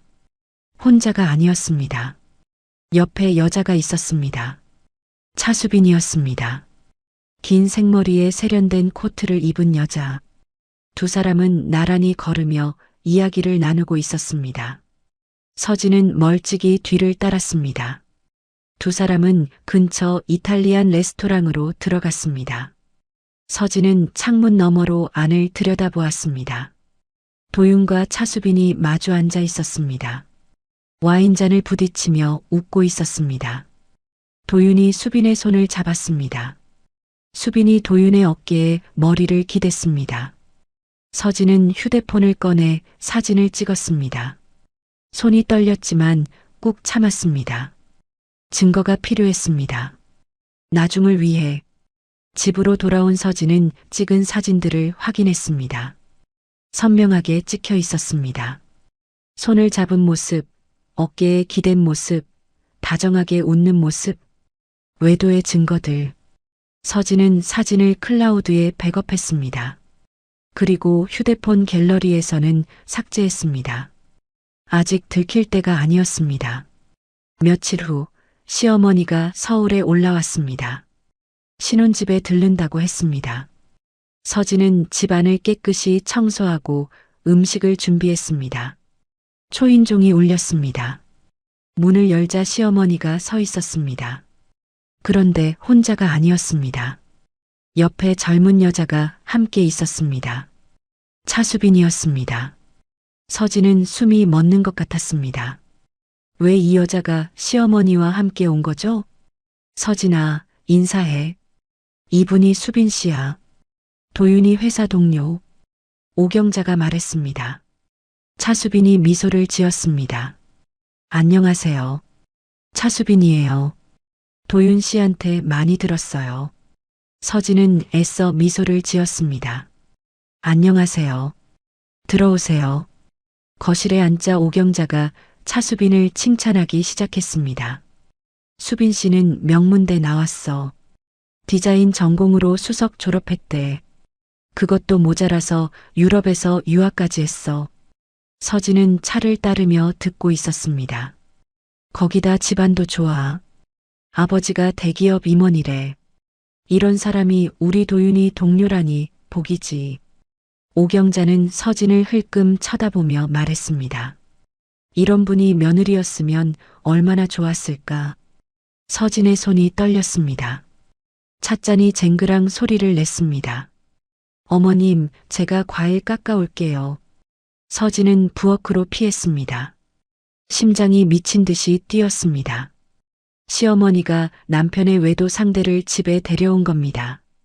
알고 그런 건지 모르고 그런 건지 어느 쪽이든 끔찍했습니다.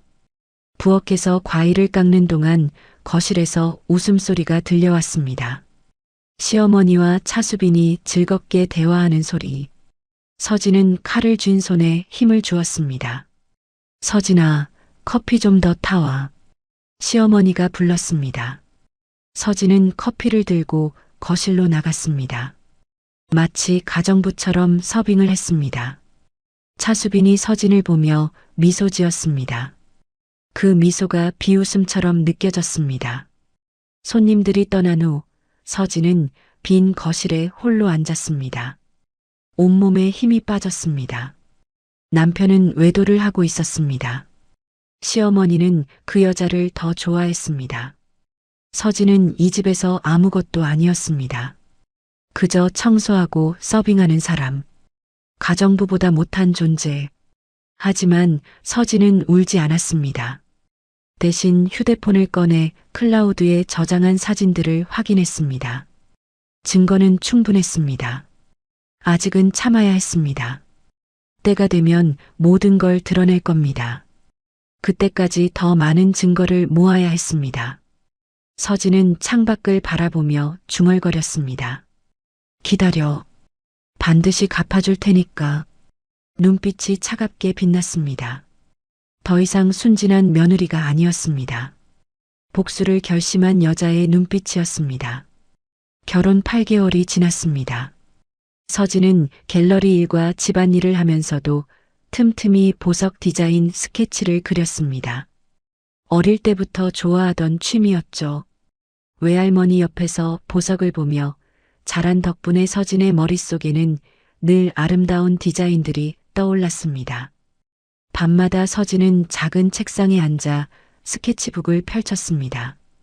연필로 선을 긋고 색연필로 색을 입혔습니다. 다이아몬드 목걸이, 사파이어 귀걸이, 에메랄드 반지. 서진의 손끝에서 아름다운 보석들이 태어났습니다. 스케치를 완성할 때마다 서진은 빠짐없이 날짜와 서명을 적었습니다. 외할머니가 가르쳐준 습관이었습니다. 서진아, 내가 만든 건 반드시 날짜와 이름을 적어둬라. 나중에 누가 내 것을 훔쳐가도 증명할 수 있게. 할머니의 말씀이 떠올랐습니다. 서진은 습관처럼 모든 스케치에 날짜와 서명을 남겼습니다. 어느 날 저녁 도윤이 평소보다 일찍 들어왔습니다. 서진은 거실에서 스케치를 하고 있었습니다. 도윤이 다가와 스케치북을 들여다보았습니다. 뭐야, 이거? 그냥 취미로 그리는 거예요. 보석 디자인이에요. 도윤은 스케치북을 넘겨보았습니다. 페이지마다 섬세한 디자인들이 가득했습니다. 도윤의 눈이 번뜩였습니다. 당신이 이런 걸 그려? 네. 어릴 때부터 좋아했어요.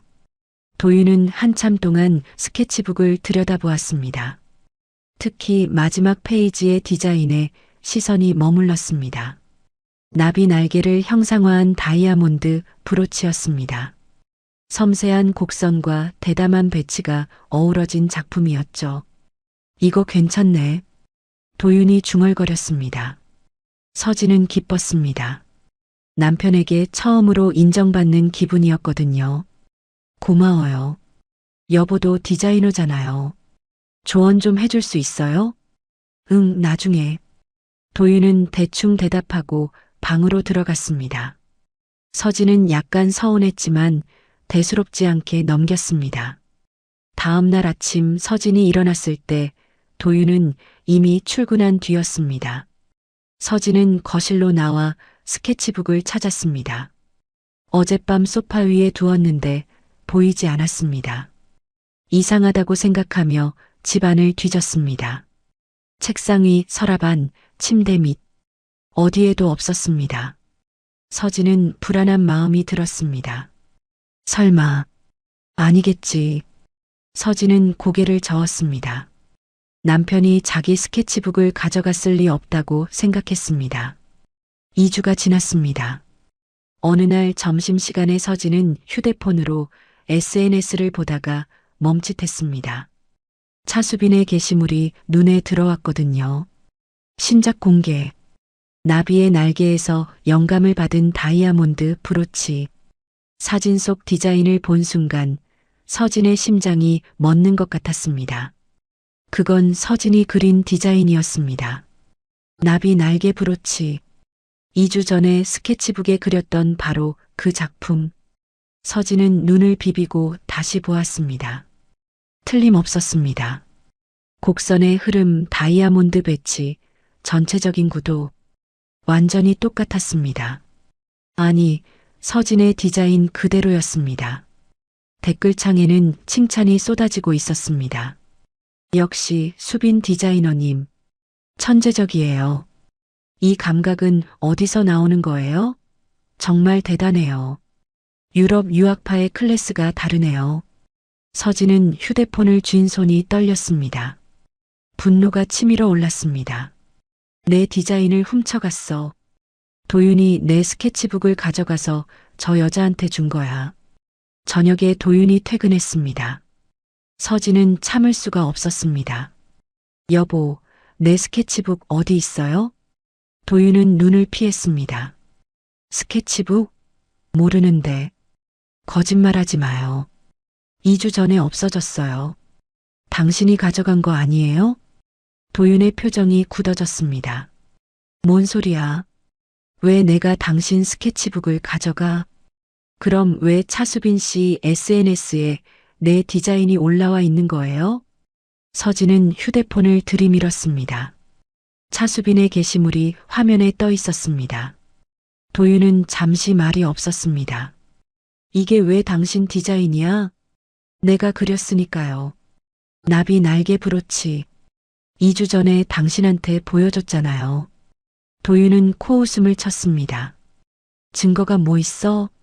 당신 같은 금은방 출신이 이런 디자인을 할 수 있어? 서진은 귀를 의심했습니다. 남편이 지금 무슨 말을 하는 거죠? 뭐라고요? 수빈 씨는 명문대 나오고 유럽에서 유학한 전문 디자이너야. 당신은 고졸의 시골 금은방 출신이잖아. 누가 봐도 수빈 씨 작품이지. 서진은 말문이 막혔습니다. 눈앞이 하얘졌습니다. 내 남편이 내 편이 아니라 저 여자 편을 드는 거야? 당신 지금 나한테 그런 말을 해요? 사실을 말하는 거야. 괜히 시비 걸지 마. 도윤은 싸늘하게 말하고 방으로 들어가 버렸습니다. 서진은 거실에 홀로 서서 떨고 있었습니다. 분노와 배신감으로 온몸이 부들부들 떨렸습니다. 며칠 후 시어머니가 서울에 올라왔습니다. 갤러리에 출근한 서진에게 오경자가 말했습니다. 서진아, 수빈 씨 새 디자인 봤어? 나비 브로치. 정말 예술이더라. 서진은 이를 악물었습니다. 어머님, 그거 제 디자인이에요. 오경자는 어이없다는 듯 웃었습니다. 뭐? 내 디자인이라고? 네. 제가 그린 건데 누가 가져갔어요. 오경자는 손을 내저었습니다. 무슨 소리야?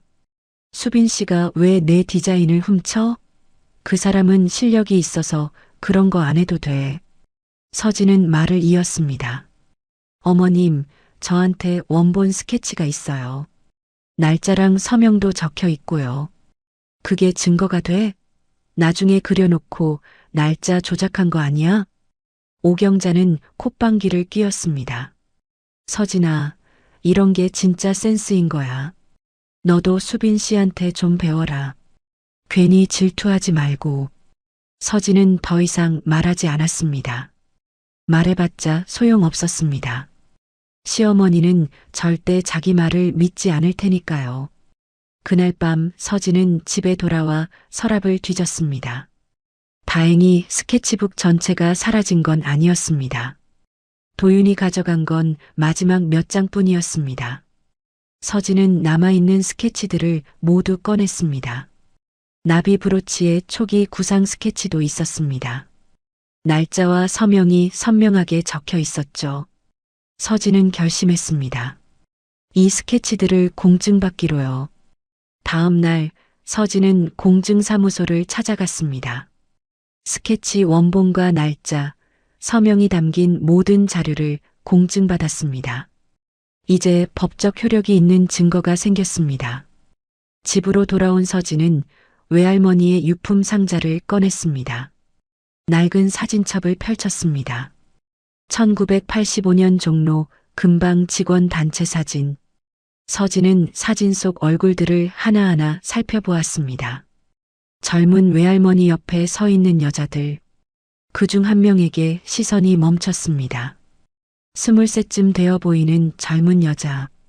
눈매가 날카롭고 입술이 얇았습니다. 서진은 시어머니의 젊은 시절 사진을 떠올렸습니다. 시댁 거실에 걸려있던 결혼 사진. 그 사진 속 얼굴과 지금 보고 있는 사진 속 얼굴을 비교했습니다. 같았습니다.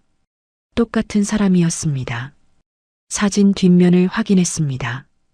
손글씨로 적힌 이름들. 김복순, 이말순, 박경자. 박경자.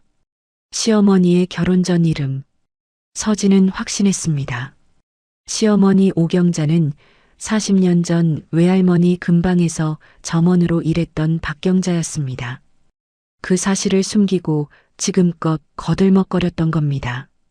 서진은 씁쓸하게 웃었습니다. 시골 금은방 출신이라고 무시하던 시어머니가 실은 자기도 금방 점원 출신이었다니. 이 얼마나 우습고도 비참한 위선인가요? 결혼 10개월이 되었습니다. 서진은 더 이상 참지 않기로 했습니다.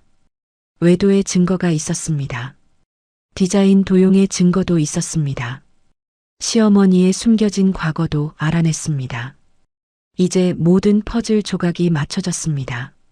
서진은 창밖을 바라보았습니다. 밤하늘에 별이 빛나고 있었습니다.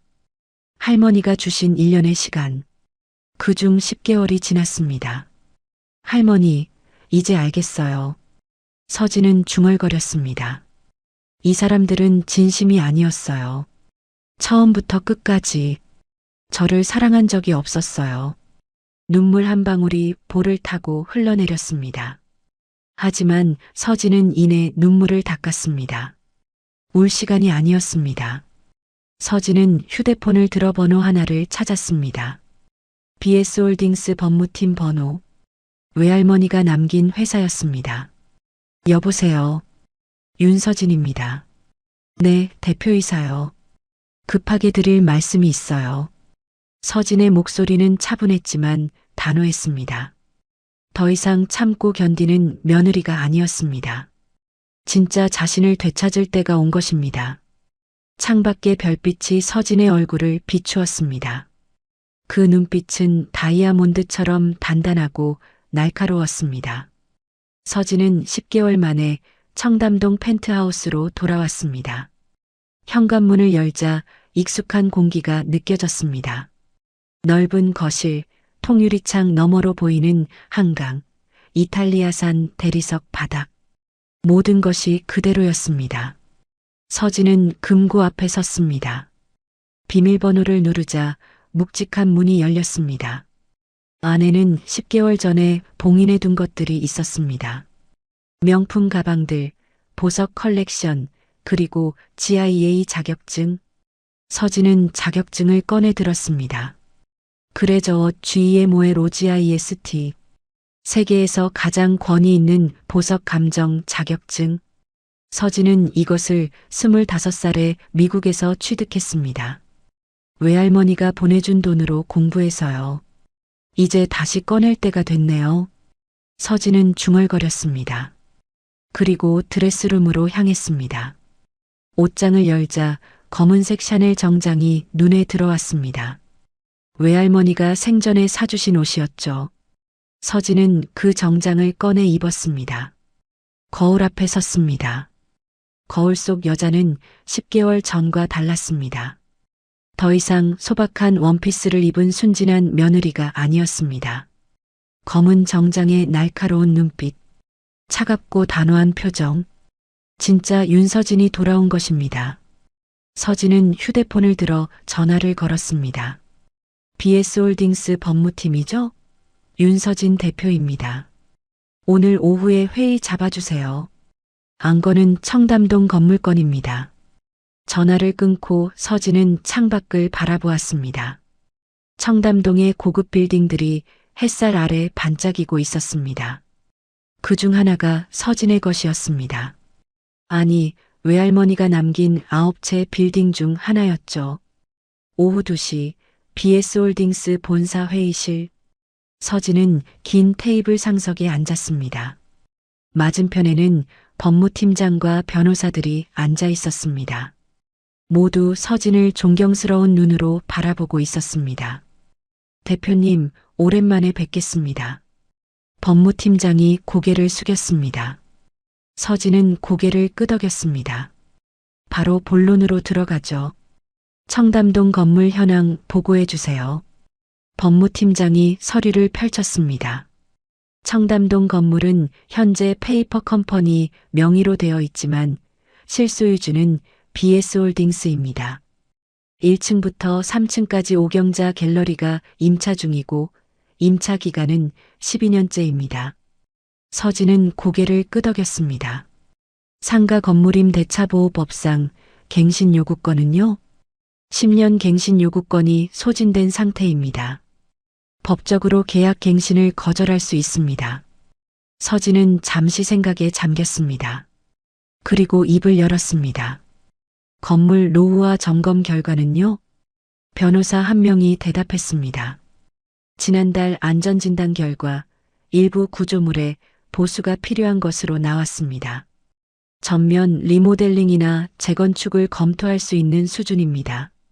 서진은 고개를 끄덕였습니다. 좋아요. 재건축 계획을 수립하세요. 그리고 현 임차인에게 6개월 내명도 통보를 보내세요.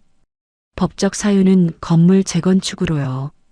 법무팀장이 메모를 했습니다. 내용 증명으로 발송하겠습니다. 다른 지시사항 있으십니까? 서진은 서류 하나를 꺼냈습니다. 시어머니 갤러리에서 판매한 목걸이 사진이었습니다. 이 목걸이 갤러리에서 천연 다이아몬드라고 판매했는데 합성 다이아몬드일 가능성이 있어요.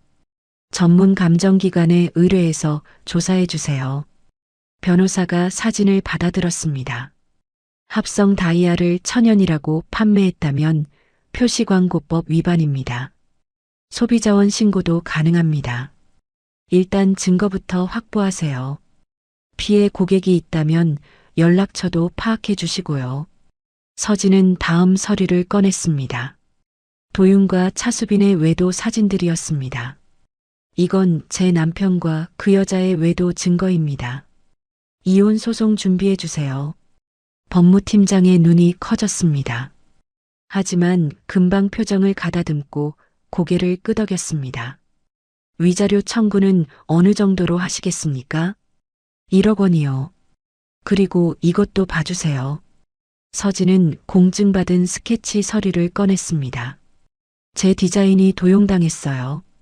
원본 스케치의 공증 날짜가 차수빈이라는 디자이너의 SNS 게시일보다 2주 앞서요.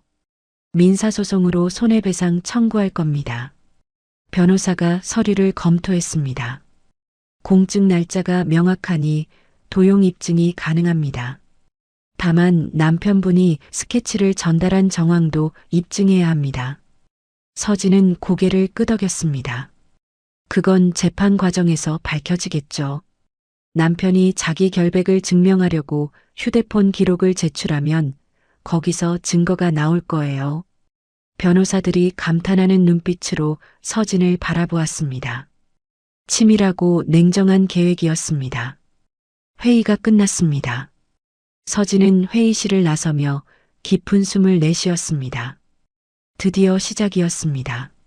3일 후 청담동 갤러리. 오경자는 평소처럼 갤러리에서 손님을 맡고 있었습니다. 그때 배달 기사가 들어왔습니다. 오경자님, 내용 증명 우편입니다. 서명해 주세요. 오경자는 의아한 표정으로 봉투를 받았습니다. 발신인을 보니 낯선 법률사무소 이름이었습니다. 봉투를 뜯고 내용을 읽기 시작했습니다. 읽어 내려가던 오경자의 얼굴이 점점 창백해졌습니다. 건물 재건축으로 인해 임대차 계약을 갱신하지 않음을 통보합니다. 6개월 내 명도를 요청드리며 이를 이행하지 않을 경우 법적 조치를 진행하겠습니다. 오경자의 손이 떨렸습니다. 12년 동안 운영하던 갤러리를 6개월 안에 비우라니. 이게 무슨 청천벽력 같은 소리란 말입니까? 이게 무슨... 갑자기 왜? 오경자는 즉시 전화기를 들었습니다. 건물관리사무소에 전화를 걸었습니다. 여보세요? 저 오경자 갤러리인데요. 방금 명도 통보가 왔어요. 이게 무슨 일이에요? 관리사무소 직원이 대답했습니다. 아, 원장님. 저희도 방금 통보받았습니다. 건물 소유주 측에서 재건축을 결정했다고 하더라고요. 소유주가 누군데요? 내가 직접 얘기할 테니까 연락처 줘요. 그건 저희도 몰라요. 페이퍼 컴퍼니 명의라서 법무법인을 통해서만 연락이 돼요. 오경자는 전화를 끊고 털썩 의자에 주저앉았습니다. 12년이었습니다. 12년 동안 이 자리에서 갤러리를 키워왔는데 지분이 있다고 허풍을 떨었지만 실제로는 그냥 임차인에 불과했습니다. 그리고 이제 쫓겨날 처지가 된 것입니다. 같은 시각 신혼집. 도윤에게도 우편물이 도착했습니다. 서울가정법원 발신이었습니다. 봉투를 뜯은 도윤의 얼굴이 굳어졌습니다. 이혼 소송장이었습니다. 원고 윤서진, 피고 한도윤, 청구 취지 혼인 무효 및 위자료 1억 원 청구. 도윤은 믿을 수 없다는 표정으로 서류를 읽었습니다. 외도 증거 사진들이 첨부되어 있었습니다.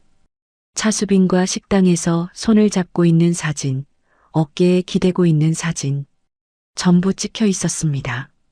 이게 언제? 도윤은 식은땀을 흘렸습니다. 서진이 알고 있었던 겁니다. 다 알면서 참고 있었던 겁니다. 도윤은 급히 서진에게 전화를 걸었습니다. 신호가 갔지만 받지 않았습니다. 다시 걸었습니다. 또 받지 않았습니다. 여보, 나야. 전화 좀 받아. 우리 얘기 좀 하자. 음성 메시지를 남겼지만 답은 없었습니다. 청담동 펜트하우스. 서진은 소파에 앉아 한강을 바라보고 있었습니다. 휴대폰이 계속 울렸지만 받지 않았습니다. 도윤이었습니다. 화면에 뜨는 이름을 보며 서진은 차갑게 웃었습니다. 이제 와서 뭘 하자는 거죠? 서진은 휴대폰을 뒤집어 놓았습니다. 더 이상 그 사람과 할 말은 없었습니다. 창밖으로 해가 지고 있었습니다. 붉은 노을이 한강 위로 퍼졌습니다. 서진은 조용히 눈을 감았습니다. 외할머니가 떠올랐습니다. 1년간 신분을 숨기고 살라고 하셨던 할머니. 진짜 나를 사랑하는 사람을 찾으라고 하셨던 할머니. 할머니 찾았어요. 서진은 속삭였습니다. 진짜 저를 사랑하는 사람은 없었어요. 남편도 시어머니도 전부 가짜였어요. 눈가에 눈물이 맺혔습니다. 하지만 서진은 눈물을 닦았습니다. 그래도 괜찮아요. 이제 알았으니까. 이제 저 자신을 위해 살 거예요. 서진은 일어나 거울 앞에 섰습니다. 검은 정장을 입은 자신의 모습을 바라보았습니다. 다음 주에는 보석 산업 컨퍼런스가 있었습니다. 업계 인사 300명이 모이는 큰 행사. 거기서 서진은 모든 것을 밝힐 예정이었습니다. 기다려요. 곧 진짜 제 모습을 보여줄게요. 서진은 거울 속 자신에게 말했습니다. 눈빛이 다이아몬드처럼 빛났습니다. 차갑고 단단하고 누구도 꺾을 수 없는 빛. 외할머니가 남긴 유산은 빌딩 9채만이 아니었습니다. 어떤 역경에도 무너지지 않는 강인함. 그것이 진짜 유산이었습니다. 서진은 창밖의 노을을 바라보며 미소 지었습니다. 복수가 아니었습니다. 되찾는 것이었습니다. 빼앗겼던 존엄을, 짓밟혔던 자존심을, 그리고 진짜 자신을. 이제 시작이었습니다. 서울 코엑스 컨벤션 센터, 대한민국 보석 산업 컨퍼런스가 열리는 날이었습니다. 업계 인사 300명이 참석하는 대규모 행사였죠. 종로 보석상가의 원로들부터 청담동 갤러리 대표들, 해외 바이어들까지 보석업계의 내로라 하는 사람들이 모두 모였습니다. 오경자도 그 자리에 있었습니다. 명도 통보를 받은 후 정신이 없었지만 이 행사만큼은 빠질 수 없었습니다. 업계에서의 체면이 있었으니까요. 화려한 붉은색 드레스에 다이아몬드 목걸이를 걸고 당당하게 입장했습니다. 도윤도 함께였습니다. 이혼 소송장을 받은 후로 서진과 연락이 되지 않았습니다. 오늘 행사장에서 만나면 얘기를 해봐야겠다고 생각했죠. 행사장 앞줄에 자리를 잡은 오경자는 프로그램 책자를 펼쳤습니다. 오늘의 메인 행사는 차세대 리더 특별 강연이었습니다. 강연자 이름을 확인하려는 순간 사회자의 목소리가 울려 퍼졌습니다. 자, 이제 오늘의 하이라이트입니다. 차세대 리더 특별 강연을 시작하겠습니다. 조명이 어두워졌습니다. 무대 위로 스포트라이트가 비추었습니다. 사회자가 마이크를 들었습니다. 오늘 강연자는 보석업계의 전설, 고 김복순 여사의 유일한 상속자이자 BS홀딩스의 대표이사이십니다. 객석이 웅성거리기 시작했습니다. 김복순. 그 이름을 모르는 사람은 없었습니다. 1960년대 종로 작은 근방에서 시작해 빌딩 9채를 일군 전설적인 여성사업가. 1년 전 세상을 떠났다는 소식이 업계에 퍼졌었죠. GIA 그레저워 GMO의 로지IST 자격 보유자 BS홀딩스 대표이사 윤서진님을 모시겠습니다. 무대 옆 계단에서 한 여자가 걸어 나왔습니다. 검은 샤넬 정장에 10cm 힐, 곱게 뻗은 어깨와 당당한 걸음걸이. 무대 중앙에 선 여자의 얼굴이 스크린에 비추었습니다. 오경자의 얼굴이 하얗게 질렸습니다. 서진이었습니다. 며느리 윤서진. 시골 금은방 출신이라고 무시했던, 고졸이라고 깔봤던 그 여자가 무대 위에 서 있었습니다. 저게 뭐야? 오경자는 믿을 수 없다는 표정으로 중얼거렸습니다. 옆에 앉은 도윤도 얼어붙은 표정이었습니다. 서진은 마이크를 잡고 객석을 바라보았습니다. 차분하고 당당한 목소리가 울려 퍼졌습니다. 안녕하십니까? 저는 GIA 그레저워 GMO의 로지IST 자격 보유자이자 고 김복순 여사의 유일한 손녀 BS홀딩스 대표이사 윤서진입니다. 객석이 술렁였습니다. 김복순의 손녀. 그것도 GIA 자격증 보유자. 업계 사람들의 눈이 휘둥그레졌습니다. 서진은 말을 이었습니다. 저는 지난 1년간 신분을 숨기고 살았습니다. 외할머니의 유언이었습니다. 재산과 자격증을 숨기고 평범한 사람으로 살아보라고 하셨죠. 그래야 진짜 나를 사랑하는 사람을 찾을 수 있다고요. 서진은 잠시 말을 멈추었습니다. 객석을 천천히 둘러보았습니다. 오경자와 눈이 마주쳤습니다. 서진은 미소를 지었습니다. 차갑고 날카로운 미소였습니다.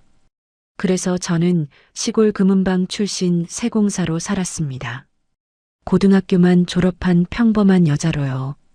사람들이 저를 어떻게 대하는지 직접 경험했습니다. 서진의 목소리가 낮아졌습니다. 결과는 참담했습니다. 학력이 없다는 이유로 무시당했습니다. 배경이 없다는 이유로 깔봄을 당했습니다. 제 능력은 아무도 보려 하지 않았습니다. 객석이 조용해졌습니다. 모두가 서진의 말에 집중하고 있었습니다. 하지만 저는 깨달았습니다. 진짜 보석의 가치는 캐럿이 아니라 그것을 알아보는 사람의 눈에서 빛난다는 것을요. 서진은 리모컨을 들었습니다. 스크린에 새로운 화면이 떠올랐습니다. 오늘은 외할머니 김복순 여사의 업적을 기리는 자리이기도 합니다. 잠시 할머니의 발자취를 돌아보겠습니다. 스크린에 오래된 사진들이 나타났습니다. 1960년대 종로의 작은 근방. 젊은 김복순이 금을 녹이고 있는 사진. 직원들과 함께 웃고 있는 사진. 서진이 설명을 이어갔습니다. 할머니께서는 1960년대 종로에서 작은 근방을 시작하셨습니다. 아무것도 없이 맨손으로요. 새벽부터 밤까지 일하셨죠. 그렇게 수십 년을 일해서 오늘의 BS홀딩스를 만드셨습니다. 다음 사진이 떠올랐습니다. 1985년 종로 근방 직원 단체 사진이었습니다. 서진은 아무런 설명도 덧붙이지 않았습니다. 그저 사진을 보여줄 뿐이었습니다. 10명 남짓한 직원들이 근방 앞에 서 있는 사진. 뒷면에 적힌 이름들까지 스크린에 비추었습니다. 김복순, 이말순, 박경자, 최영희, 한순자. 객석 앞줄에서 술렁임이 일었습니다. 종로 보석상가의 원로 몇 명이 사진을 보며 고개를 갸웃거렸습니다. 그중 한 명이 옆 사람에게 속삭였습니다. 저기 박경자라는 여자 어디서 많이 본 얼굴인데. 그러게. 누구더라. 원로들의 시선이 객석을 훑었습니다. 그리고 붉은 드레스를 입은 오경자에게 멈추었습니다. 저거 오경자 아니야? 대구에서 갤러리 하는. 설마, 박경자가 오경자야? 결혼하면서 성을 바꿨나 보네. 원래 박씨였어? 웅성거림이 커졌습니다. 오경자의 얼굴이 새빨개졌습니다. 40년 동안 숨겨왔던 과거가 들통나는 순간이었습니다. 종로 금방 점원 출신이라는 것. 그토록 무시하던 시골 금은방 출신이 바로 자기 자신이었다는 것. 서진은 시어머니를 직접 지목하지 않았습니다. 그저 사진을 보여줬을 뿐이었죠. 하지만 업계 원로들은 이미 알아보았습니다. 소문은 삽시간에 퍼지기 시작했습니다. 강연이 끝났습니다. 서진이 무대에서 내려오자 사람들이 몰려들었습니다.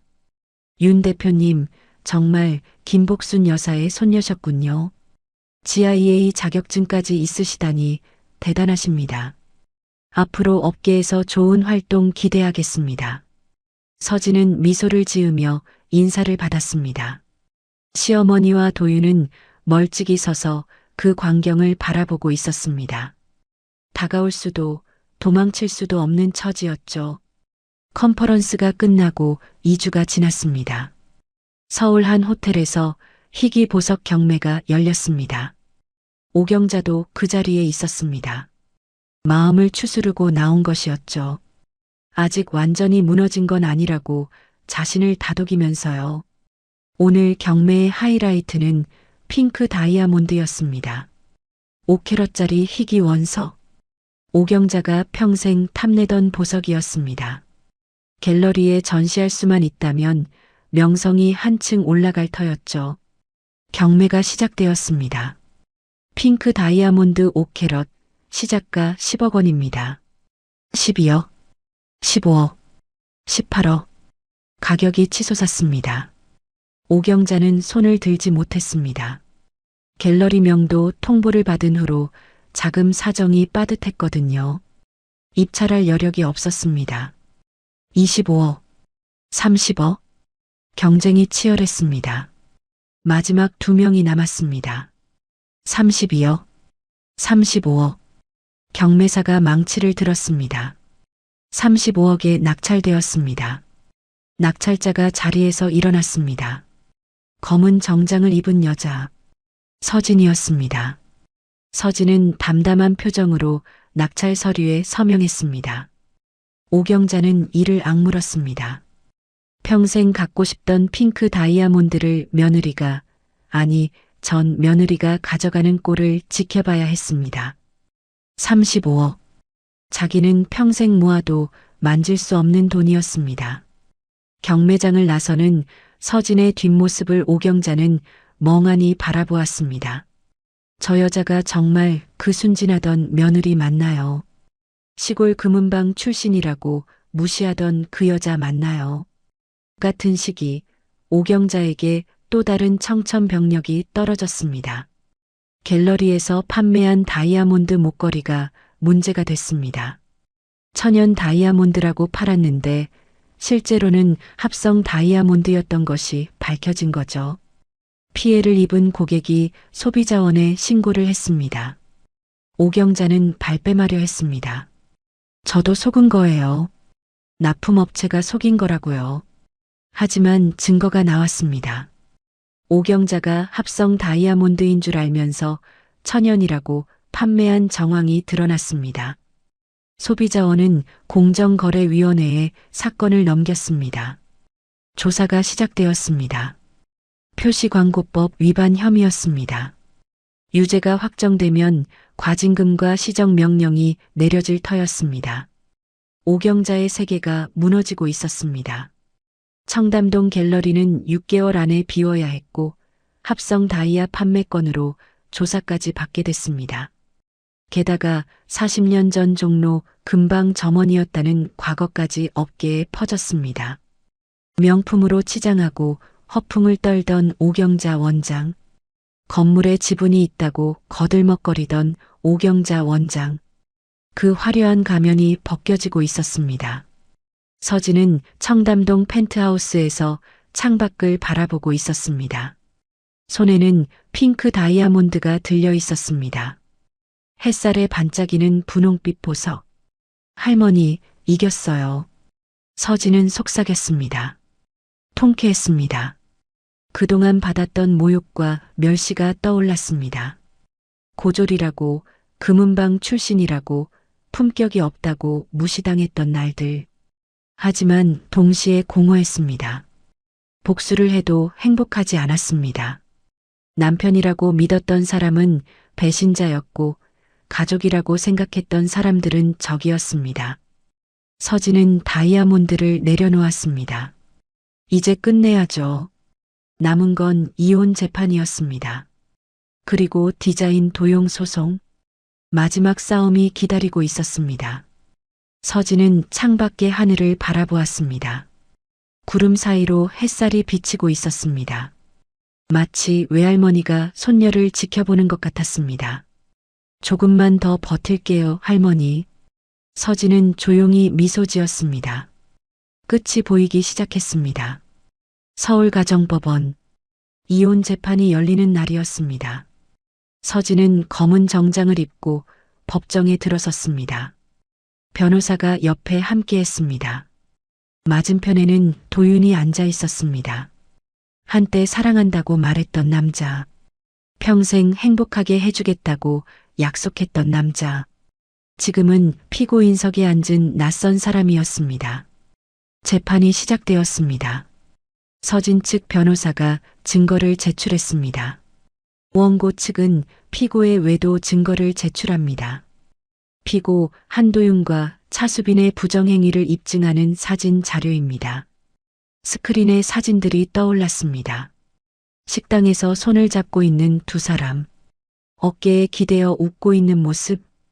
도윤의 얼굴이 창백해졌습니다. 변호사가 말을 이었습니다.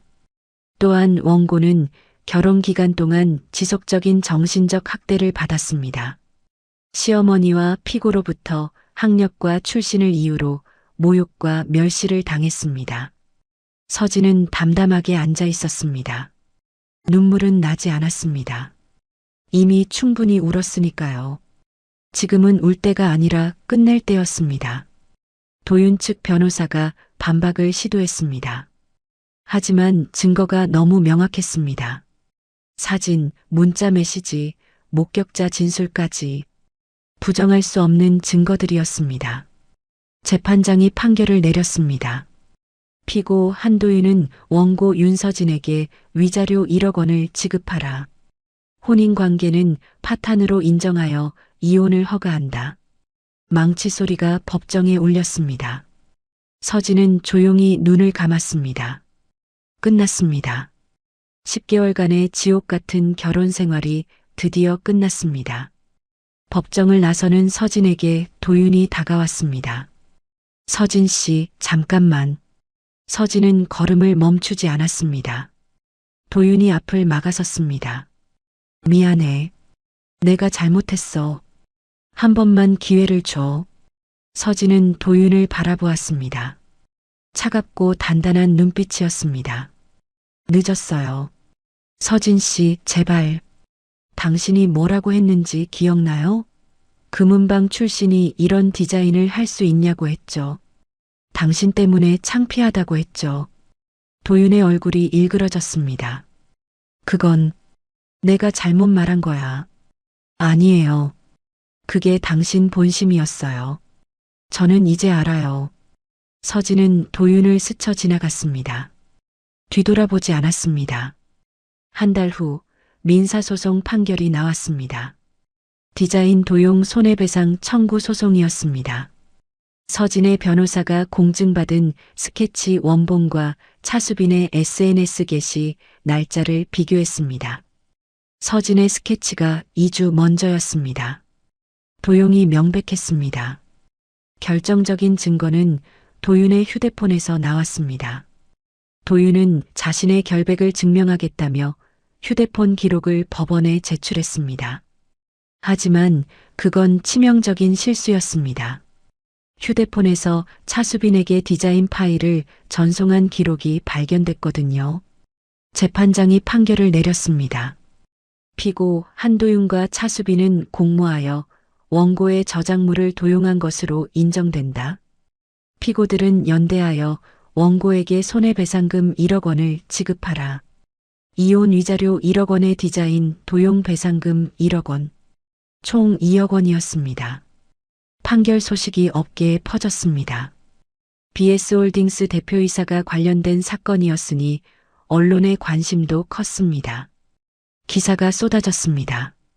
보석업계 거물 손녀, 이혼 소송 승소, 남편과 동료 디자이너, 디자인 도용 공모.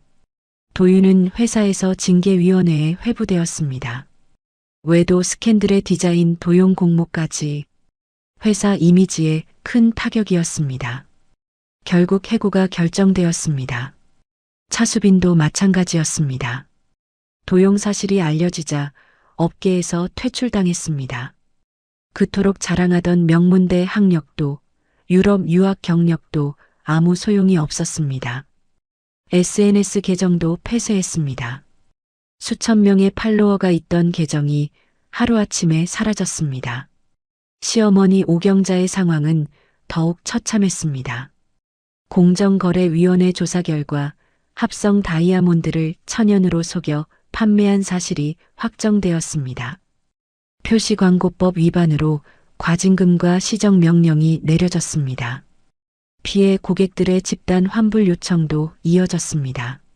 설상가상으로 청담동 건물명도 기한이 다가왔습니다. 12년간 운영하던 갤러리 문을 닫아야 했습니다. 이사할 곳도 마땅치 않았습니다.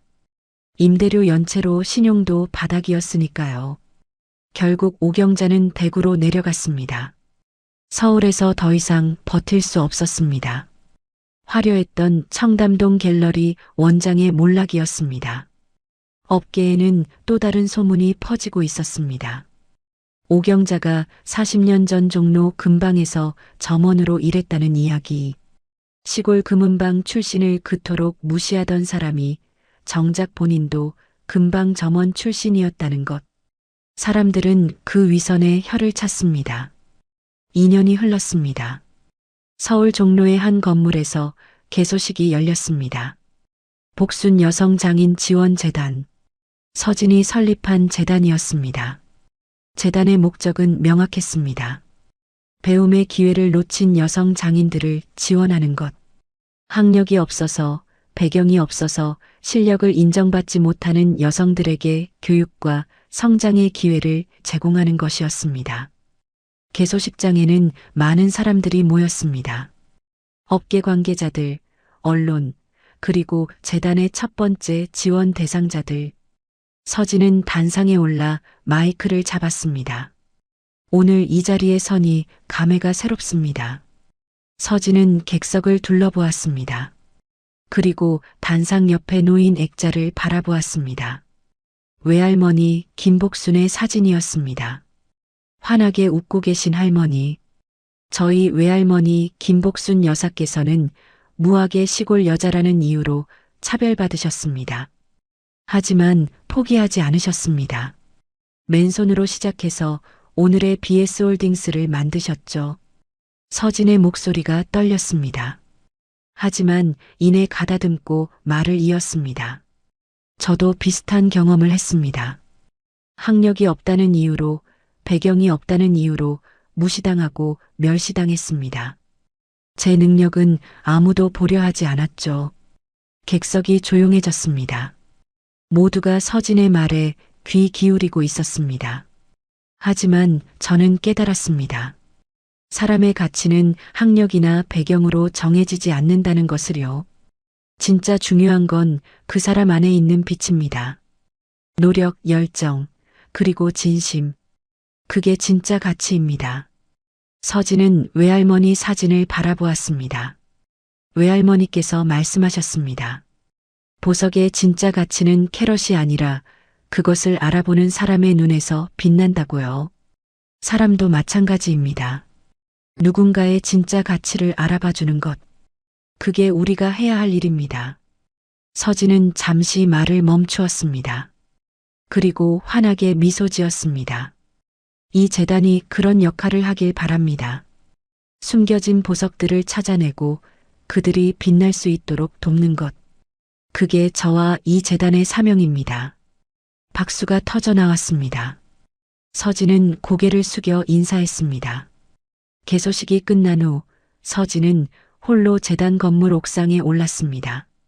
종로의 풍경이 눈앞에 펼쳐졌습니다. 외할머니가 처음 금방을 열었던 거리, 60년의 세월이 흐른 지금도 보석 상가들이 빼곡했습니다. 서진은 하늘을 바라보았습니다. 맑은 하늘에 구름이 흘러가고 있었습니다. 할머니, 저 이제 괜찮아요. 서진은 속삭였습니다. 1년 동안 많이 힘들었어요. 무시당하고 배신당하고 마음이 찢어지는 것 같았어요. 하지만 덕분에 알게 됐어요. 진짜 소중한 게 뭔지. 바람이 불어왔습니다. 서진의 머리카락이 흩날렸습니다. 이제 저도 사람을 볼 줄 알아요. 겉이 아니라 속을. 보석을 보듯이 그 안에 진짜 가치를 보는 법을요. 서진은 품에서 작은 상자를 꺼냈습니다. 경매에서 낙찰받은 핑크 다이아몬드였습니다. 햇살에 분홍빛이 반짝였습니다. 이건 할머니 영정 앞에 놓을게요. 할머니가 제일 좋아하셨던 핑크 다이아니까. 서진은 다이아몬드를 손에 쥐고 미소 지었습니다. 눈가에 눈물이 맺혔지만 슬픈 눈물이 아니었습니다. 감사와 다짐의 눈물이었습니다. 할머니, 저 이제 잘 살게요. 할머니처럼 강하게, 할머니처럼 따뜻하게. 그리고 저도 누군가의 빛을 알아보는 사람이 될게요. 서진은 눈물을 닦고 하늘을 올려다보았습니다. 구름 사이로 햇살이 쏟아졌습니다. 마치 외할머니가 손녀를 축복하는 것 같았습니다. 서진은 몸을 돌려 계단을 내려갔습니다. 이제 새로운 삶이 시작되는 것입니다. 과거의 아픔은 뒤로 하고 앞으로 나아가는 것입니다. 재단문을 나서며 서진은 중얼거렸습니다. 진짜 빛은 꺼지지 않는다. 그건 외할머니의 삶이 증명한 진실이었습니다. 그리고 이제 서진도 그 빛을 이어갈 것입니다. 종로의 하늘 아래 서진의 새로운 이야기가 시작되고 있었습니다. 오늘 이야기가 마음의 작은 울림으로라도 남았다면 가끔 이곳에 다시 들러주셔도 좋겠습니다. 여유가 되신다면 사연의 주인공에게 따뜻한 한 줄 남겨주세요. 그 마음이 누군가의 내일을 버티게 해줄지도 모릅니다. 당신의 오늘과 내일을 진심으로 응원합니다. 여기는 실화 보따리였습니다. 감사합니다.